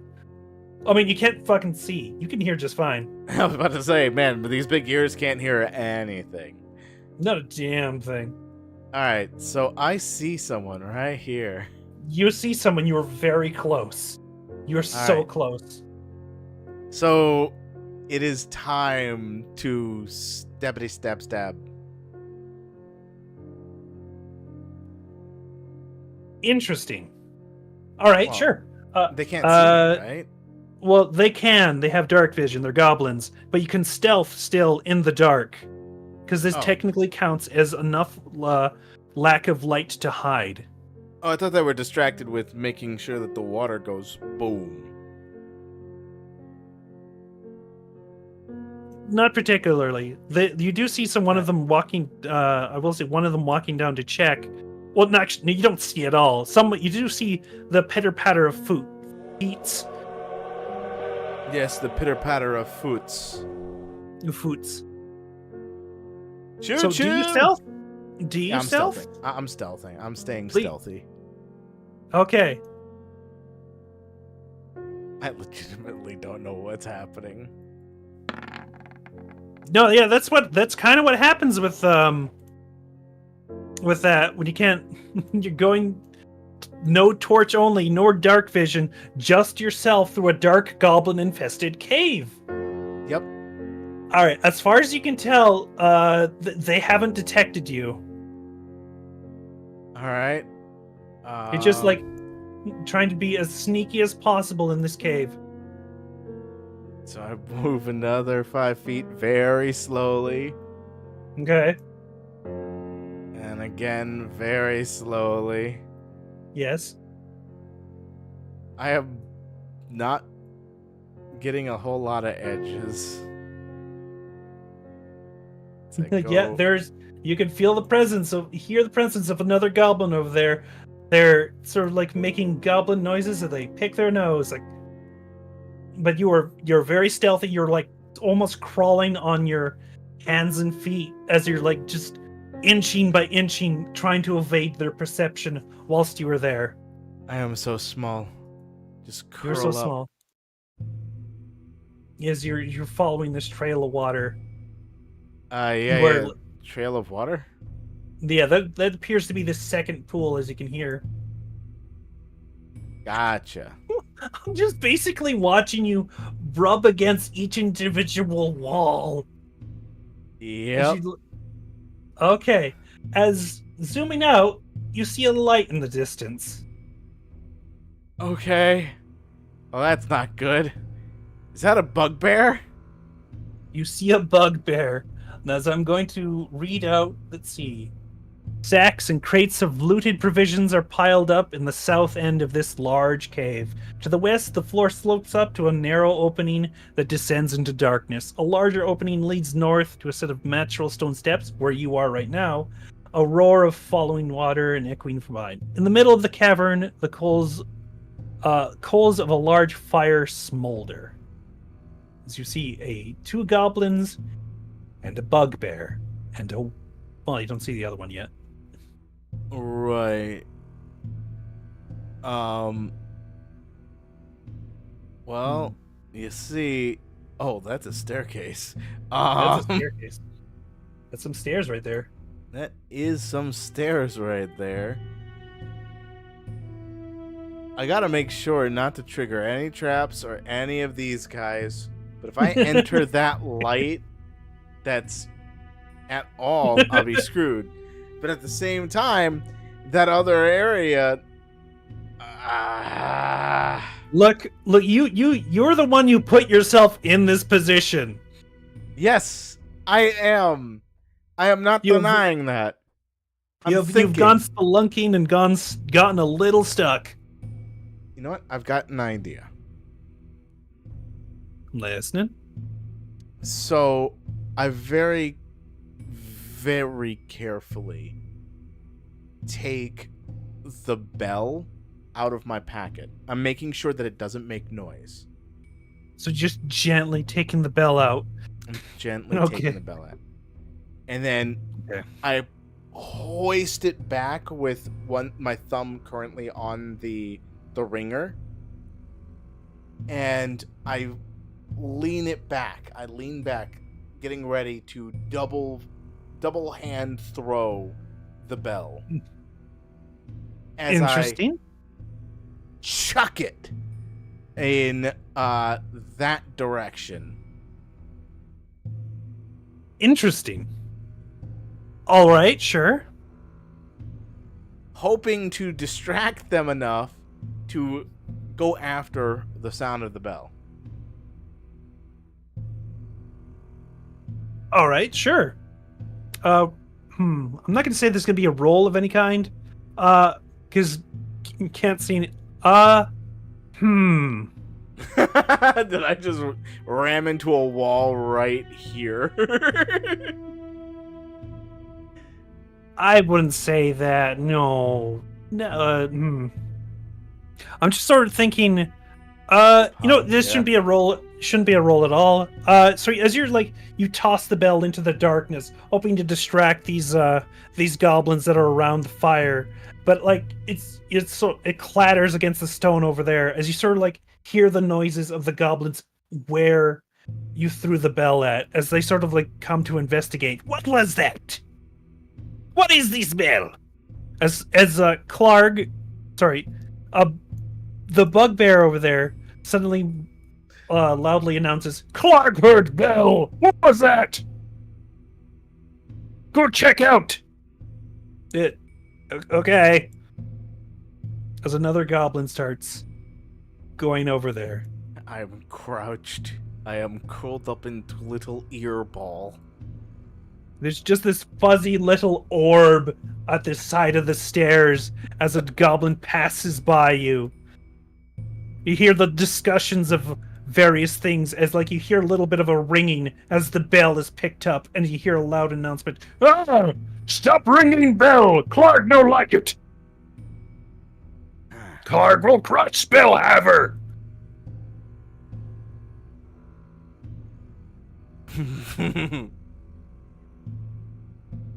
Okay, alright. Let's see. Nope, that won't do anything. That won't do anything. I've been looking at my items in my backpack, trying to see what I could do right now. How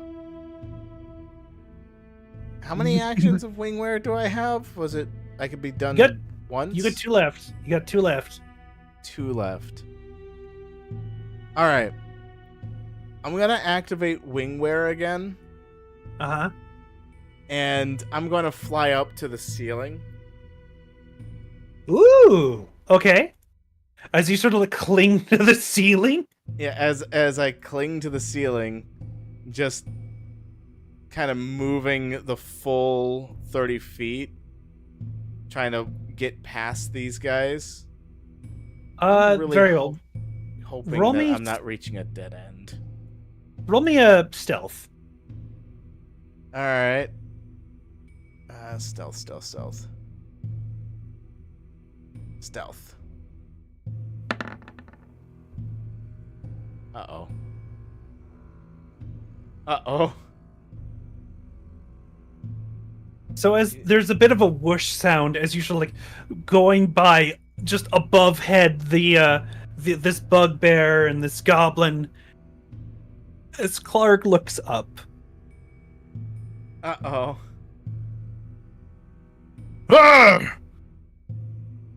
roll initiative. Alright. At least I can see Clark over here. At least you can see him. Let's see. Let's roll for Clark. Let's roll for Goblin. Let's roll for Dog. Let's roll for Goblin. Let's roll for I'm kidding. Oh my god. Oh my god. Oh my god. Oh my god. Luckily, you're first up in the initiative. Alright. Well, I can see him. So, what I can do is I can take my short bow and try and get him right between the eyes. You sure could. But first, nah, it probably won't work. I was gonna say first I was gonna do a bonus action to hide. Where? There's a bunch of stalagmites and stalactites up here, right? Ah! Yeah, that's what happened. There was a metal pipe up here, and you whacked into it, clattered on the bottom. Anyway, so yeah, I guess there is some various means of cover you could use, kind of, but they would still know the general area of you. Yeah, that's fair. You know what? Never mind that one. I'm just gonna fire the arrow. Very well.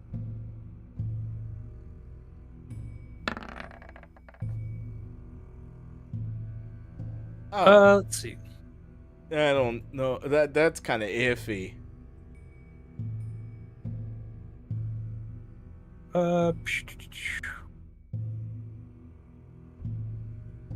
Hold on. What? Hold on. You gotta Okay. add a number to what you're gambling there. Certainly. As you fire your short bow, trying to hit this bugbear in between the eyes, he just reaches his hand up and catches it, tossing it over his shoulder. You try hit Clark with tiny stick. Clark has destroyed many sticks before. Has used it for firewood. Foolish bunny guy.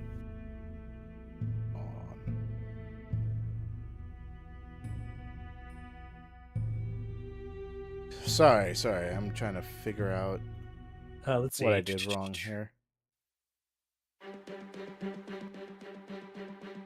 That's a bit too.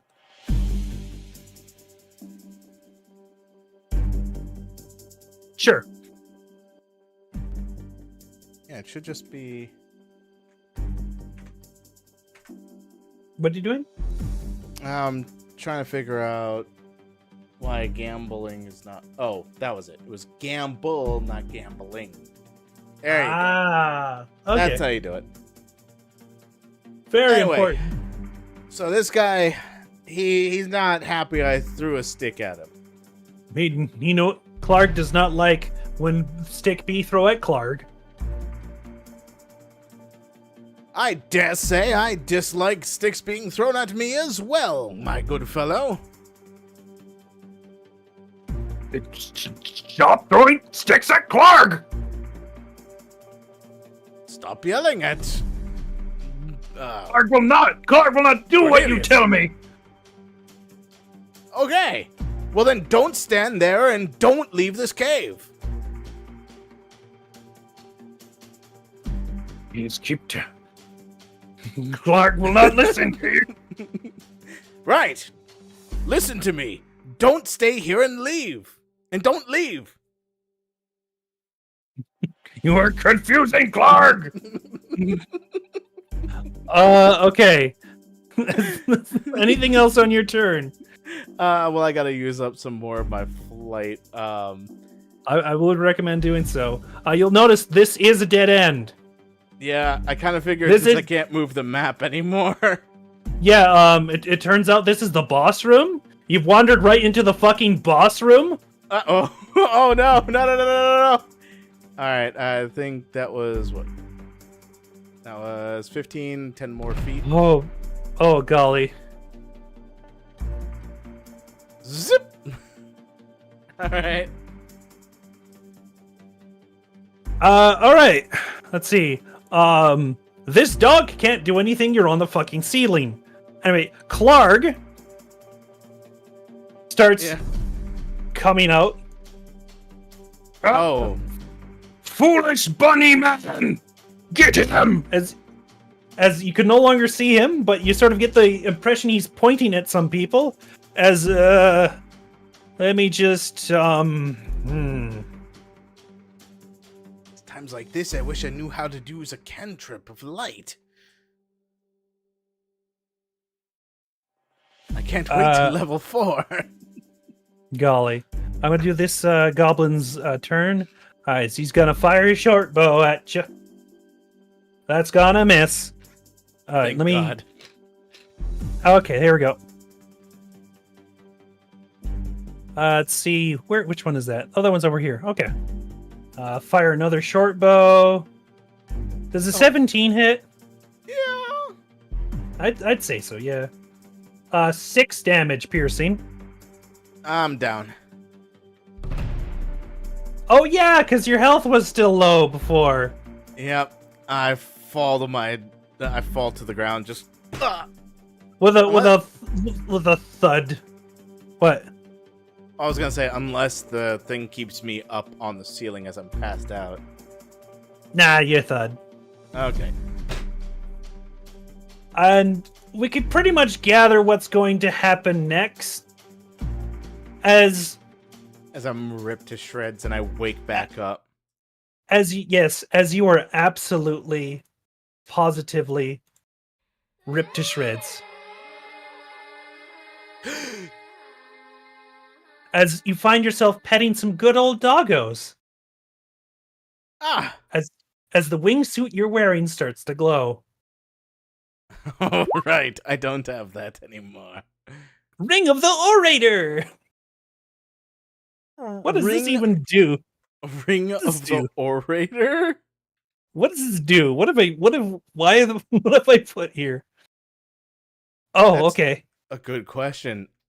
I'd like to know too. This ring has 6 charges. While you wear it, you can expend one of its charges to project your voice to be heard clearly by all creatures within 1 mile of yourself, regardless of intervening noise, for 1 minute. Magical silence, 1 foot of stone, 1 inch of common metal, a thin sheet of lead, or 3 feet of wood blocks this projection. If you project your voice while speaking a language the listening creatures don't understand, it can make the creatures understand what you're saying. You must be able to see the creatures to make them understand. The ring regains 1d6 suspended charges daily at dawn. Oh! Interesting. You have sort of a megaphone ring. Project your voice to be heard clearly by all creatures within 1 mile of yourself, regardless of intervening noise. I'd say this is a little less useful in this particular circumstance than the wingsuit. Is it, though? Is it, though? So you notice you have been sort of reverted back to the... I'm going to make a copy of this map again real quick. Okay, there we go. Reverted back to when you were petting the wolves. Let me just... and I have my bell again. And you have your bell again. And your torch even. Yeah, and my torch even. It's unlit, I think. No, it is lit, because I had to light it to be over in this area. I lit it before petting the dogs. Oh, fair enough. Let's get that going. All right, one of these times I can convince them, I'm sure. Convince them? Would you like to help me? Why did everything go dark? Oh, wait. Whoops. Wrong button. Wrong button. Wrong button. Ah, no, you didn't die again. No, no, no, no. And then everything went dark. And you But hear the fudge Stanley noise. knew exactly what he was doing.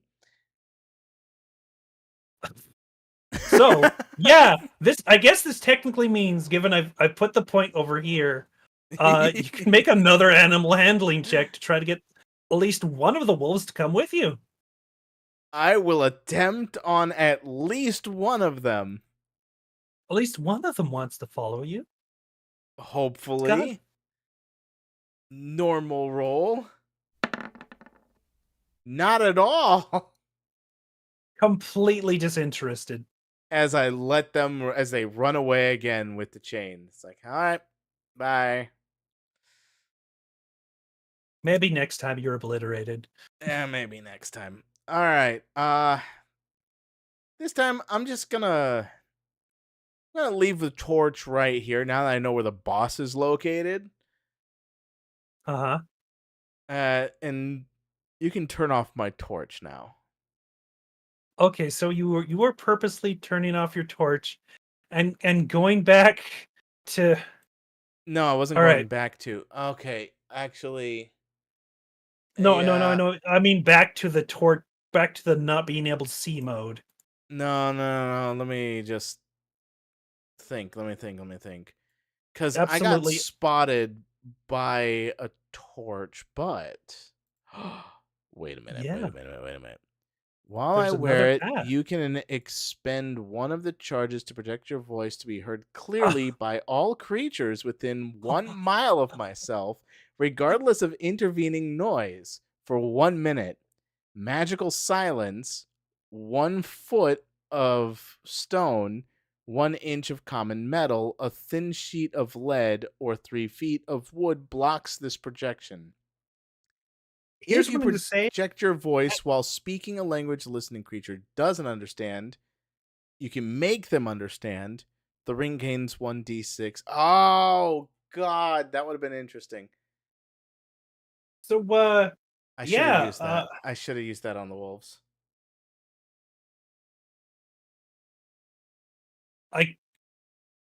I mean, assuming they're not like 1 mile away, I guess you could. No, I mean, for this particular chance, I should have used that on the wolves. What's up to you? You're assuming the wolves got away from they've instantly teleported a mile away? No, what I mean is the best opportunity would have been while they were right here. I guess so. Yeah. We'll say, yeah, if you use this, the entire cavern would be able to hear if desired. True, because everything's open. It's not necessarily it's going through 1 foot of stone or whatever. It's bouncing all through the entire cavern. Yes. Yeah. But that was actually going to be my first idea, not the wolves. Oddly enough. As I'm actually since I've now just gained knowledge of the ring of the orator, I am going to first I'm going to make sure Bessie and Nessie are hidden even further. Can I make sure that these two are camouflaged cows? Sure. As you push them further in. I think I know what you're gonna do, but I'm looking forward to it. Let's see if I can do it first. So next I am going to hide behind this thing after doing that. And then I'm going to yell, actually, no. Oh yeah, this is risen up, so the water shouldn't get me. No, certainly not. So I'm going to expend one of the 6 charges and just start speaking in Goblin. I dare say there seems to be a whole army out here. They seem to be poised and ready to attack the insides. Get ready for the assault! We must go outside! Interesting. Roll deception once again at advantage. Okay.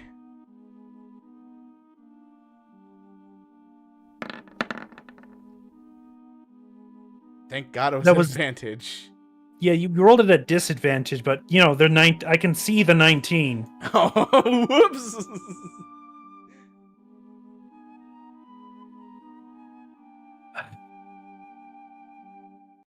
When are you Not going this to one, be streaming? Clip button is just exclamation clip. Yeah. Huh. How to sort of process the fuck's going. All right, hold on a second. What? 1, 2, 3, 4, 5. 6. I think if anything, I need to roll against a certain person's amazing, wonderful. All right, I'm going to need you to now roll stealth. Okay, As- stealth. Also Advantage, advantage- no. I could say yeah, because you know. Clip for what? I don't know what Sal wanted a clip for. Okay. As you start to see them sort of marching out, them getting ready, sort of preparing. Let me grab all these fucking goblins. Jesus Christ. So it was all the goblins that's going out? Noticeably,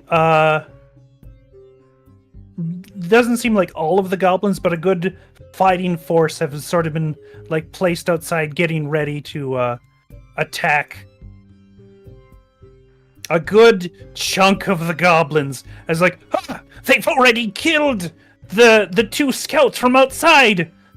Gibble and Brobble. Gibble and Bibble, no! Or Brabble, my bad. No, it gets Gibble and Bibble now. Not Gibble and Bibble.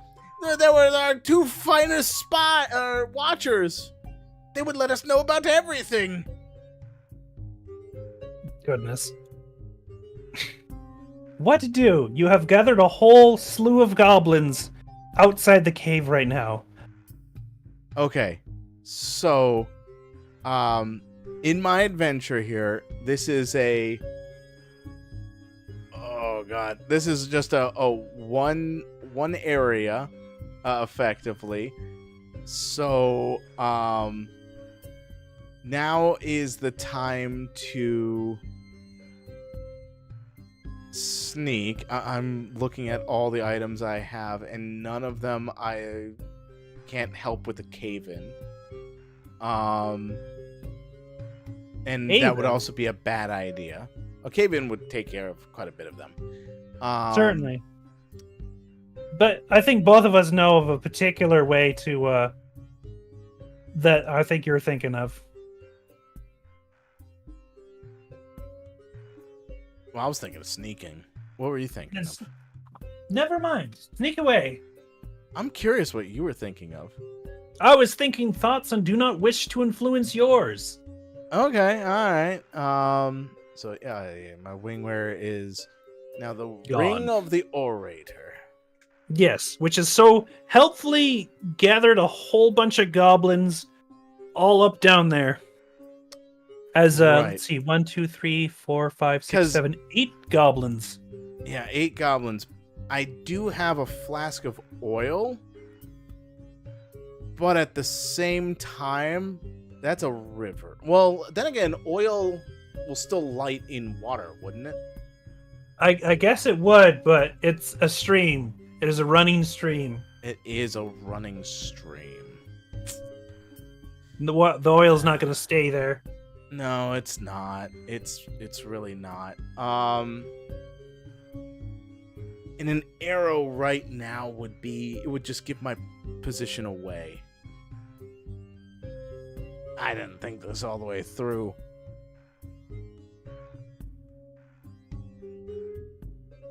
You know what? I'm going to hold... I'm going to just pull out this scimitar and shield. No, I got it. Oh? Actually, yeah. How...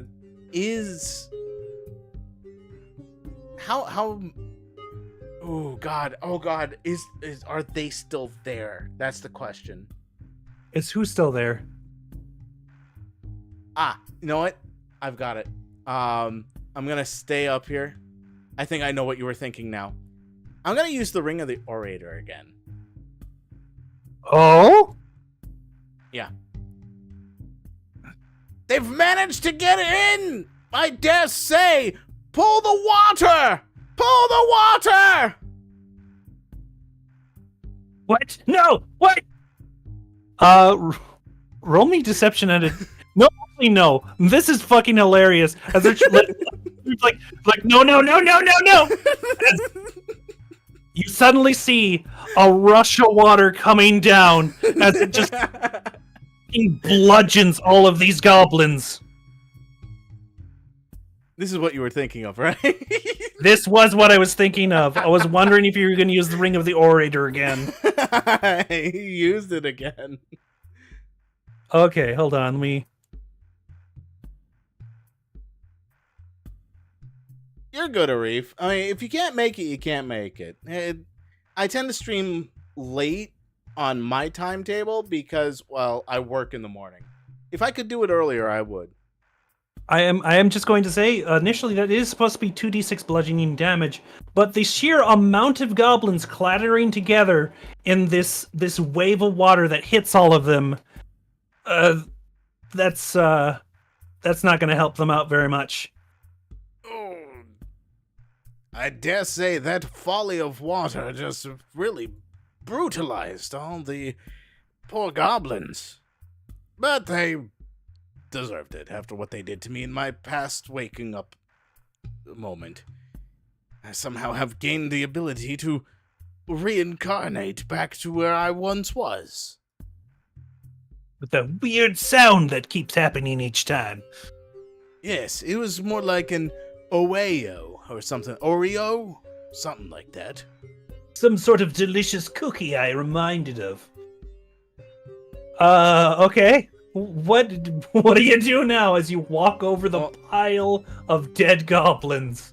Now that the water's calmed down a bit and the pile of dead goblins is there, I'm just like flow downstream. I'm actually gonna take my torch with me. As you light it? Take my torch with me. Oh yeah, they're hold on. It's one of those things again. Thank you. As I make my way through this other area that I haven't been to before. Oh, it's a dead end. Oh, never mind. Sorry. Then. It's all good. Huh.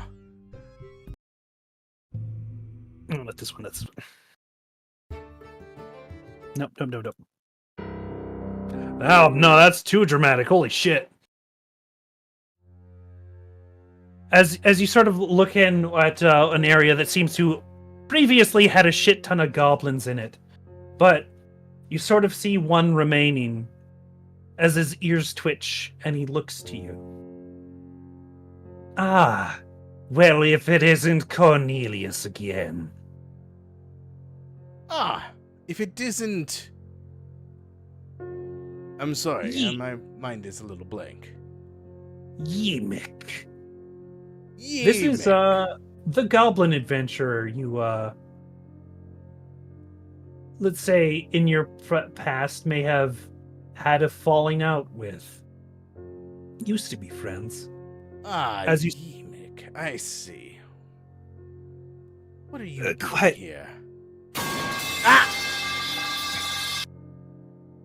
Trying to make a name for myself, join a little goblin gang. Then I just happened to hear your voice echo throughout the caverns. You sort of see behind him a human man, sort of like like beaten and battered. Oh, let me read the section for this. Okay. This large cave is divided in half by a 10-foot escarpment. A steep natural staircase leads from the lower portion to the upper ledge. The air is hazy with a smoke of cooking fire. This one instead. The pungent smell of poorly cured hide and unwashed goblins. So, you sort of notice Sildar Hallwinter sort of not doing too well. Sildar. Do I know Sildar? Sildar Hallwinter and Gundren Rockseekers were the ones who went ahead. Sildar Hallwinter was the warrior who Gundren hired. I noticed, so Emic is going, so I noticed you happen to be clearing this cave out, and I don't want to get into that, so here's my proposal. As he sort of like pulls Sildar Hallwinter knife to the man. I'd kind of like to leave. I'd also kind of like to kill Clark. Oh. Well, I have kind of my own scuffle with Clark myself that I would like to get into. So yeah, I have no issue with this. Why? Why do you have an issue with Clark? It just so happens I ended up second in command, and unfortunately they decided to make Clog the leader because he's the big, strong goblinoid. Despite my proclivity toward violence much more refined. Also, did you really come here by yourself? I'm just noticing that now. You might have noticed I kept looking to see if anyone else turns the corner. Is it literally just you? I brought Bessie and Nessie with me as well. The cows! They are fine oxen, thank you very much. Sure, yes, they've won a couple fairs at the farmer's market, but never mind. They have proven their mettle in the field of battle as well. I don't believe you. I don't believe you for a single second. If you were to roll a dice and hit 20 on it, I simply would not.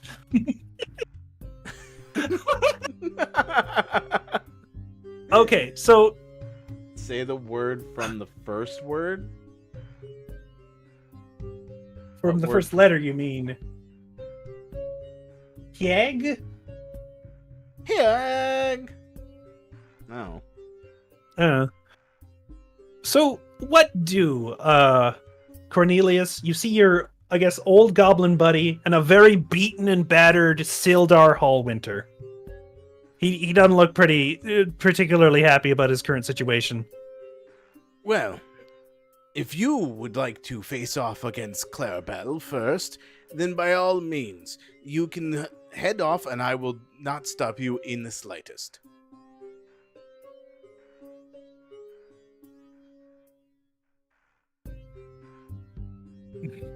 Very well. But do you know I'm... where the other guy is? Other guy? The dwarf? Yes, my employer. Of course he'd hire you, the cheapskate. I'm gonna say, Yeah, well, you did say huh. That is true. I did just then. Roll me persuasion. Alright. Persuasion is this one.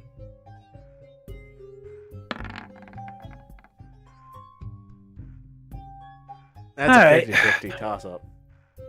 So I'm just gonna hold on to this human right now. Go deal with Clark, will you? Ah, so you wish that I take care of Clark first.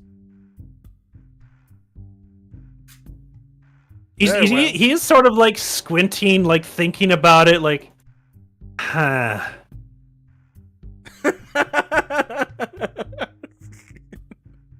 Honestly, I was thinking to myself, I bet if like a whole group of people came in, I'd be able to like threaten this human over here and convince them to like fight Clark for me, but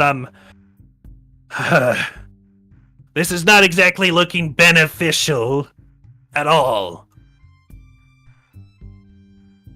I mean, it might not be beneficial for both you and myself, as, well, I have to rely on this here torch to actually get near anywhere, so I'm going to be tripping many alarms along the way, alerting many fellows. So, if you don't mind that being the person leading the way to face off against Clarice first, then I will for sure be capable of taking out Canvas before you, freshen them up for you, if you will. Yeah, I'll have a nice new rabbit fur welcome mat to my own beating. Have you seen how big Clark is? Yes, Fucking massive. He is quite large, a little smaller than I saw when I was on the ceiling at the time, but he is pretty large, yes. I'm gonna roll something. Because this is a very unique situation, especially since I've presented this. Okay. Okay. Sort of like a circumstance roll. Okay. Tell you what. I will attempt to assist. That sound good? That would be much appreciated, my good friend. If you could assist, in facing off against him, we can put our hands together and crush them, for sure. Our might would know no enemy that can stop us. I mean, I could think of a couple people, but I'm pretty sure we can kick Clark's ass. As he sort of like just drops Sildar Hillwinter down and starts walking down the stairs. And I just hear a like, hear a groan. Wait, sorry, you put up a handshake. Temporary companions. Sure, temporary companions, Cornelius. Try not to get me killed. I'll do my best. Okay, I'm starting to realize I've been in this game before. Yeah, you have. You have been in this game before. A little bit of deja vu, isn't it? You were playing some kind of monk, and then a very particular bugbear obliterated you. Yeah, well, that, and Cornwall was the enemy that I kept facing off against. Yes, Clark was. Yeah, Clark, yeah. So, you're, if I'm understanding, taking Yimik with you. In fact, I'll make his nameplate visible. I want you to not mess up his name. Yimik. And leaving that human warrior at the top of the little cliff. We will be back for you, good sir. Get some rest. Okay. I don't exactly have a choice in the matter. Well, you could potentially try to make your way out. Bessie and Nessie are still outside, and there's a horde of passed out goblins that ended up facing off against a flood of an issue already at the entrance. Okay. So you could do that, or you could rest here, where no one else currently is. He might be here for a bit. I did clobber the shit out of him. Like, I really wailed on him. Ah, well, that is quite unfortunate. Well, we'll be back. Okay. And so Now we're just gonna explore through the snake passage here. Yep. You know what I'm gonna do? Just because it's getting irritating, I'm gonna remove the block limit thing so you can actually move through that darkness thing.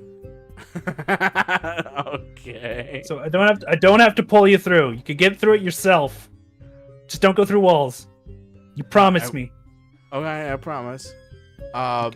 So I know Clark is down this way, through here, Yes. as well as many of his minions, so we need to keep our guard up. Although a good chunk of them went outside, still think the biggest threat is Clog himself. Good point, good point. Oops. I tried to go You here. just phased through. Oh my god, you phased through the wall. You're so powerful. It was my instant transmission. Yes, I will go with that information. I see.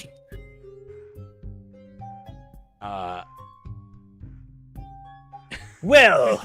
Well. Well, hello there, Glorb. Hi, Mick, what's up? Well, as it turns out, as he immediately shoots an arrow. It just zips past his head. Fuck. You see, you were in my way, Cornelius. It's all your fault.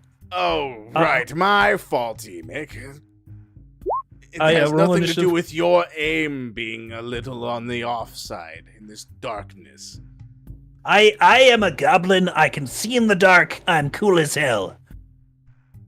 Right, right. Check out this. He just flexes. Cornelius, your turn. Those are quite You have- a fair amount of what would be the equivalent of guns, bows that you have on your physique there. But watch this as I pull out my rapier and stab at thee.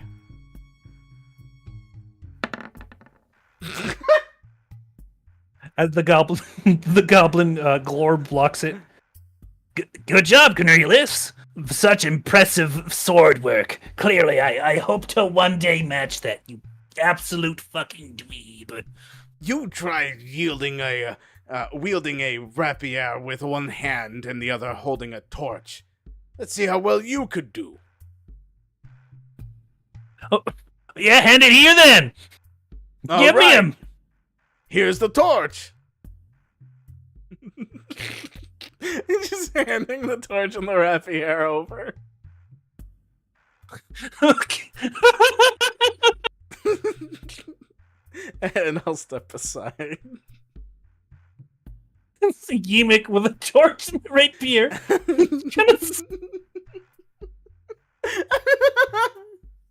It clanks against the sword. The shield.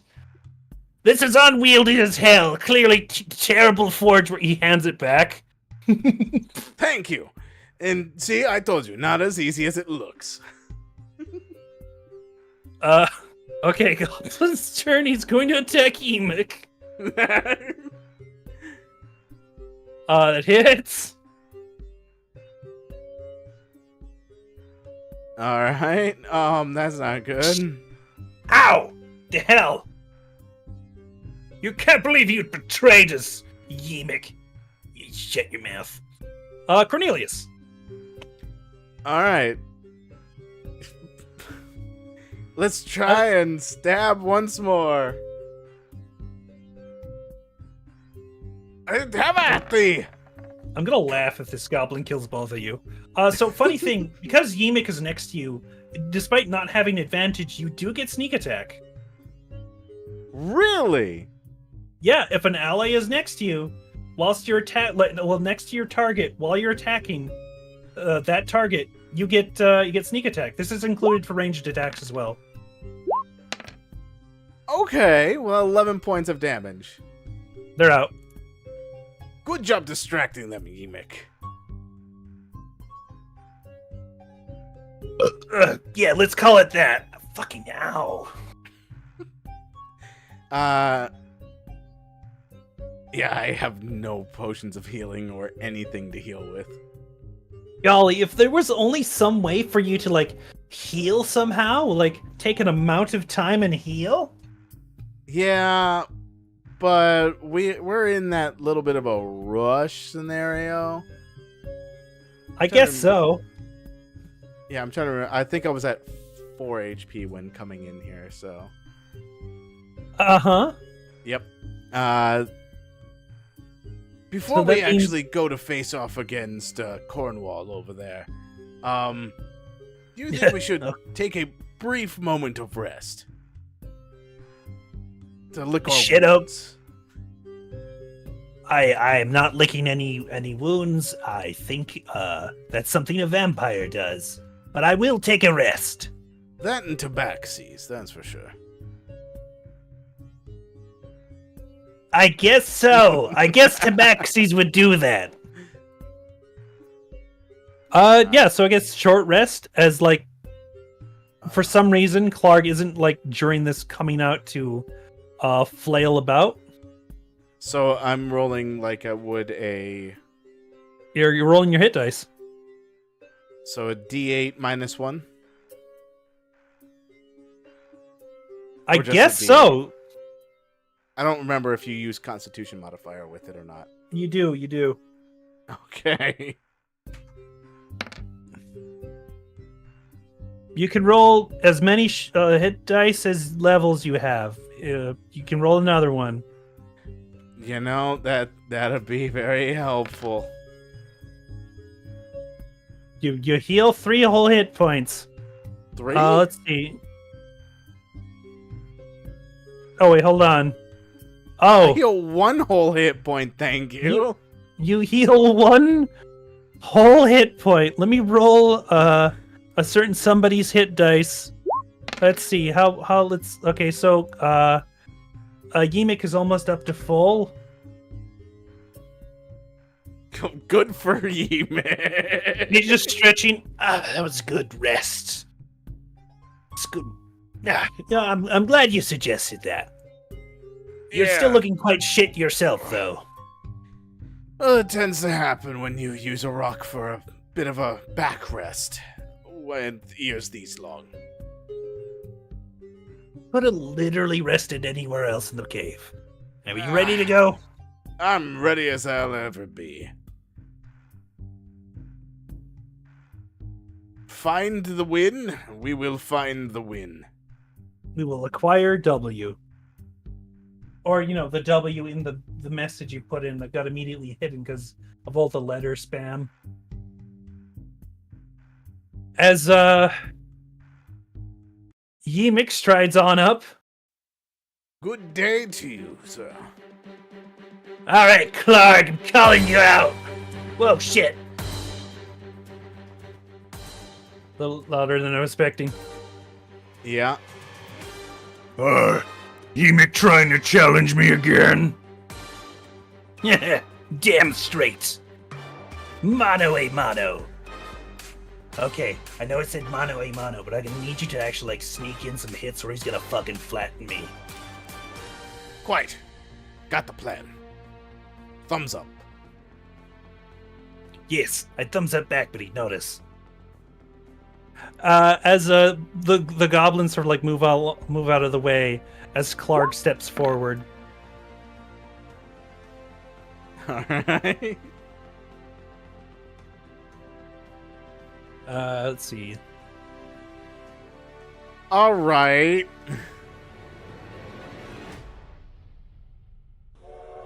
As he just like rushes the fuck up. Let's see. If I remember correctly, where is? Okay. No more points again? Unfortunate.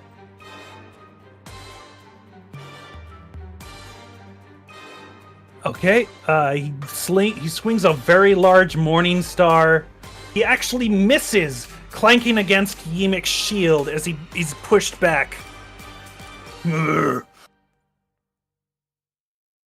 Okay, everything's good. I have backup. Everything's fine. I have backup. Cornelius von Celian. Alright. So, I still have 1 hop left. Yes. So 1 hop this time. Yeah, one hop this time before I need to do a long rest. So what I'm gonna do is I'm going to quick hop because I can go 10 feet without provoking any opportunity attacks. Jeebus. Yeah, sorry, the volume. As you just like do a cool Jedi somersault over Clarg, as the other goblin's like, "Oh shit, he's got backup! Yimik, you cheater!" Yeah, my ears wave around alongside my scarf as the trail behind me somersaulting through the air. I land and does a jab at thee. Jab at thee! With my rapier. Jab away. Fuck. It strikes against his hide armor. Just the thick part of it is like does not go any further into this huge bugbear's body. Silly little bunny. Stupid Yimik. Bunnies are too small to kill Clarg. Fuck. Anything else?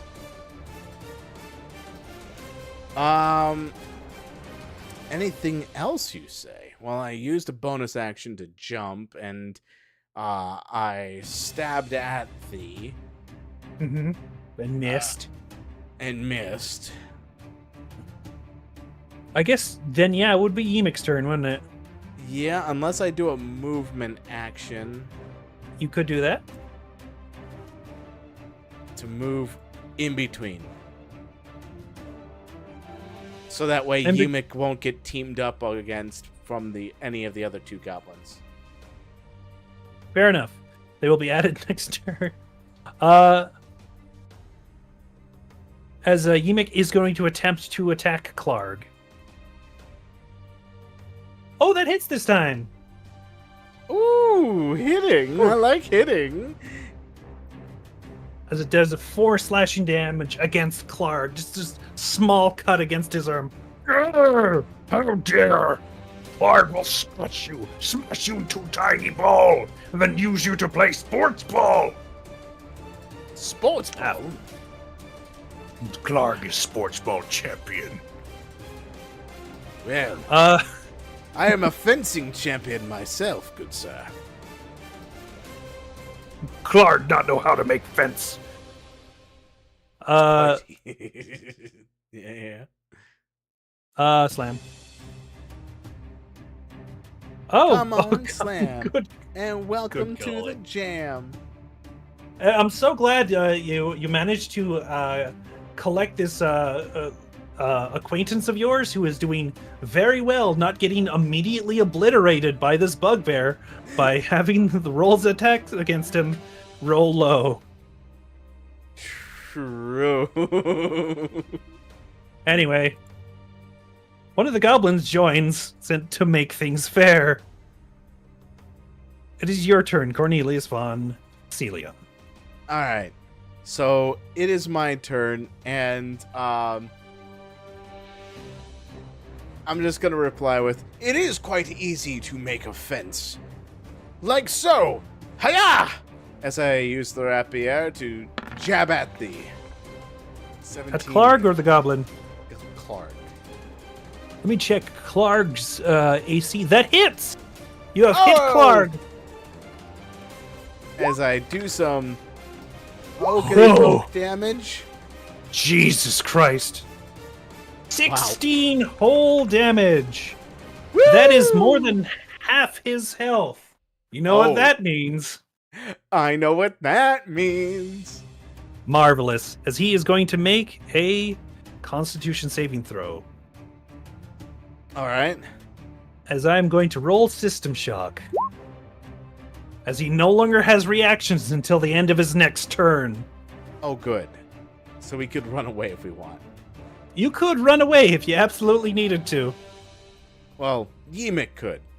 I'd still have an opportunity to attack against the guy that's next to me. At the guy's like right behind you. Yep. Anything else, Cornelius?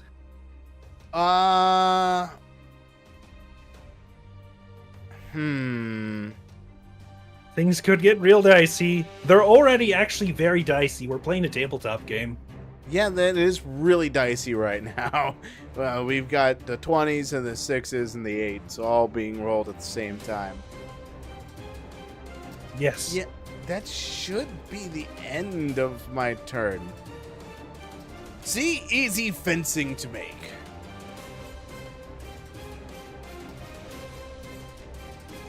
Mick, I'm trusting you to get him next.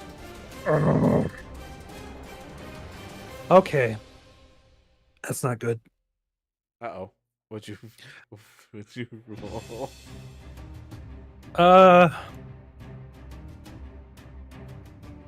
Let me just pull out the critical hit deck real quick. Oh, no! No! And I'm only at 5 HP! Maximum damage, and the target must make a DC 12 dick. No. You know what? Dexterity saving throw, you say. Oh?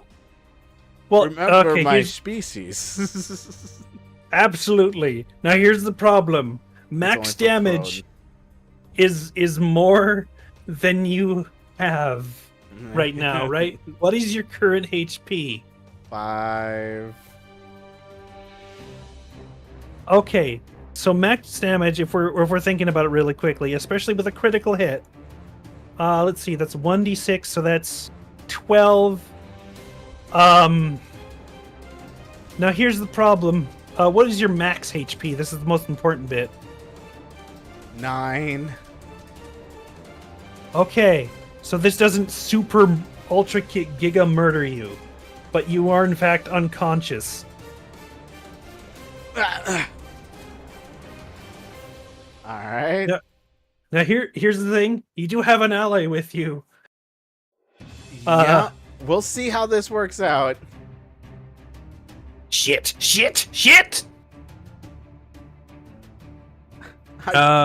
Blasted the Gorg. So hopefully Yimik can either help me or beat up Gorg. Korg. Clarg. Clarg. You know what? Yeah, Clarg is pretty low in HP. Let's see. Jesus fucking Christ. He missed? Let me roll the take from the critical hit deck again. Oh my god! Maximum double damage. What? As Clark is laughing at you collapsing onto the ground, his head is separated from the rest of his body as he tumbles back. Yimik stepping up from the stairs. Yimik didn't need me. You need you for I'm emotional just support. saying. He needed me for emotional. Sure, I blasted with 16 damage, but at the same time, double critical or double maximum damage. I'm gonna need you just one time roll me a saving throw. Yeah. I got you covered. Okay. I think that's a save because that's deep above DC 10, right? Yes. All right, fuckers. Check out what I did to Clark, and I'm gonna do to you next. Get the fuck out of here. As I slip through the little crevice over here, as Yimik is going to attempt to medicine check you back to health. Oh boy. Okay, let me just check stat-wise. Okay. You are currently stabilized. Whew. I'm guessing I get 1 point of HP as I wake up, or no waking up yet? Well, here's particularly what happens, actually. Okay. As you're unconscious. And you're conscious for, let's say, roughly around 8 hours total as you are forced to take a long rest. Yimik is sitting by the fire waiting for you to wake up. Oh, As okay.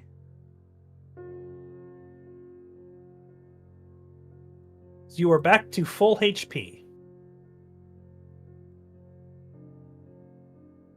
Awesome.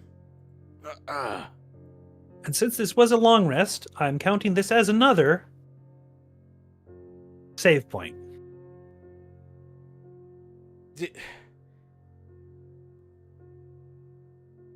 You won? Yes, apparently, circumstances were made particularly easy. Clark has much more goblins at his side. You have relieved him of this. And you are a very powerful, formidable foe. Not to be trifled with. Damn fucking straight I am. Thank you, Yemik. You are quite the combatant. But, enough with the flattery. right, well, where is, God damn it. As Sildar Hallwinter comes into view, he is also as What's that other guy's name? What other guy's name? Oh, was the employer not in the cave? Okay. What? Who? Him? The dwarf. Oh, the dwarf, Gundren. Gundren. Oh. That was. I want to keep calling him Greg. I mean, you know, I wouldn't mind changing it to Greg Rockseeker if you could remember that name easier. He could be Greg this whole time. I wouldn't mind that. That will change basically nothing. That's true. Rockseeker. Oh, let's see. As I'm going to check something really quick. All right. I have to do what the goblins know thing. All right. Well, let's see. Our Clark answers to King Grohl. Let's see. I don't think I've seen Gundren in here. As Sildar Hallwinter does walk up, as I'm going to start reading out what he knows. Right, thanks for leaving me out of fucking ledge for 8 hours. A perfectly wonderful sleep, you terrible little goblin. Glad you had a terrible little sleep. You seem to be doing a lot better. The terriblest little sleep, as it happens. Okay, so as far as Gundren is concerned, hold on a second. What the? Turns out he was in this cave the whole time. He's right there. Look at him. See? No. Yeah, there he is. How could I miss him? Look, some asshole called Black Spider took him. Black Spider? Yeah. So, I don't know where he is anymore. Clark, thank you for taking him out, was answering to some guy named the Black Spider. I see. And what could this Black Spider want with Gundren?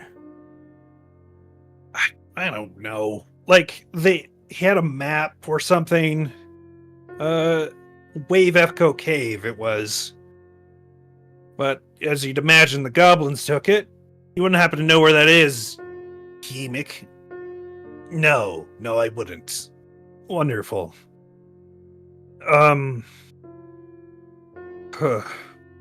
Maybe. So I'm gonna search on Clark's body. Oh, shit. Oh, yeah, I didn't notice the headless fucking bugbear for a second. Yeah, it does kind of pull the room together, doesn't he? No, he does not. He does not pull the room together. This is not... We are in a cave. That is a bugbear. He does not pull the room together. It's a bugbear cave, a rug. No. Ah, come I don't on, like man.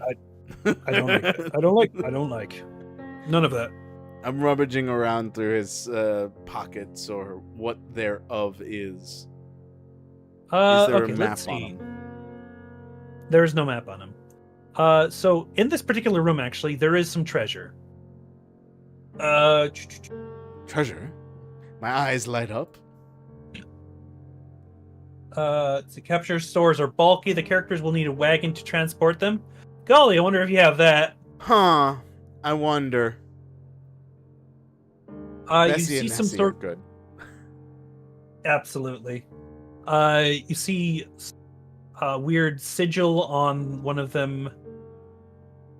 Hold on. I should have read this. I missed it. Okay, so a crate of supplies with something, a sigil that says the Lion Shield Coaster. You also see a treasure chest, actually. As you're sort of rooting around, you found like a key on Clark and then a treasure chest. And you have found 600 inside this chest. You found 600 copper pieces, 110 silver pieces, 2 healing potions, a jade statuette of a frog with tiny golden orbs for eyes. Huh. So I'm just gonna copy and paste that into the text, so you have a Yeah, that'd be better. appreciated. That would be very appreciated. Cool. Copy, paste. So Clark on the stolen provisions. Clark has a treasure chest that contains 600 copper pieces, 100 silver pieces, 2 potions of healing. Oh, that'll help for sure. And I'd say so. Jade statuette of a frog with a tiny golden orbs for eyes. The frog statuette is small enough to fit in a pocket or pouch. Huh. I wonder what the frog is for. Quite a beautiful visage that it has. And golden orbed eyes are glistening in the firelight. He Yeah, says as you're looks at it. Yeah, as you're sort of examining the frog around this like campfire that Sildar and Ymik are sitting around alongside the dead bugbear and this dog who has been chewing a bone for the past, I guess, 9 hours so far. A We bugbear bone at this point. slowly fade to black as this has been session. I wasn't expecting the Ring of the Orator to help you so much, or for you to go this path, but you now have found yourself with, I guess, some company. A company that I didn't expect to have company with. Yeah, certainly not. That probably, honestly, yeah, that kind of helped you a lot actually getting past this fucking cave, which I doubt you would have otherwise. So true. So true. Look, Clark, as strong as he is and as brutish as he is, can destroy a glass cannon if he actually hits. Yeah, like, if he hit at any point, which he didn't this time round, he would have turned Ymik into paste. Yeah, that's a good point. And Ymik with the critical save. Just, dear God. Absolutely obliterated. Yeah, thinking about it in hindsight, should I have attacked the goblin? Yeah, because then Ymik would have gotten the critical success. Hey, Jug, how you doing? We just finished up the campaign. Yeah, the whole campaign, you still need to go to Phandelver, actually. Good point.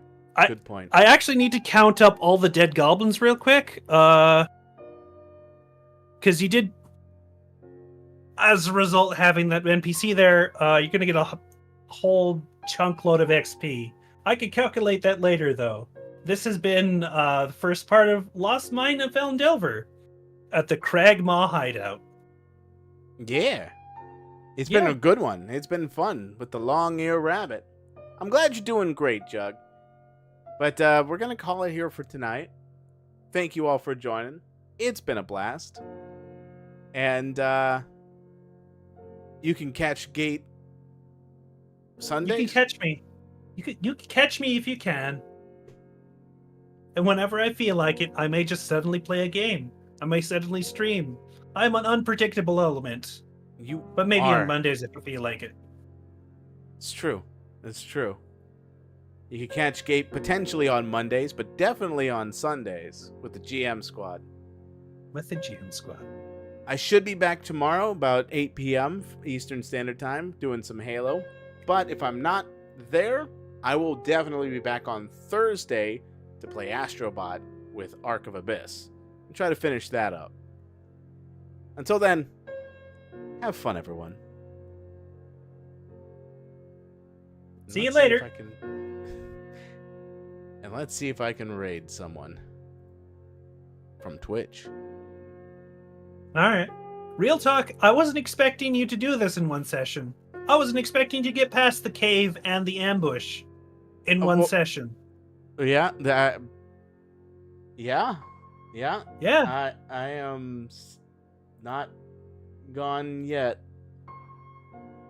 We will manage to make it out to the next area for sure.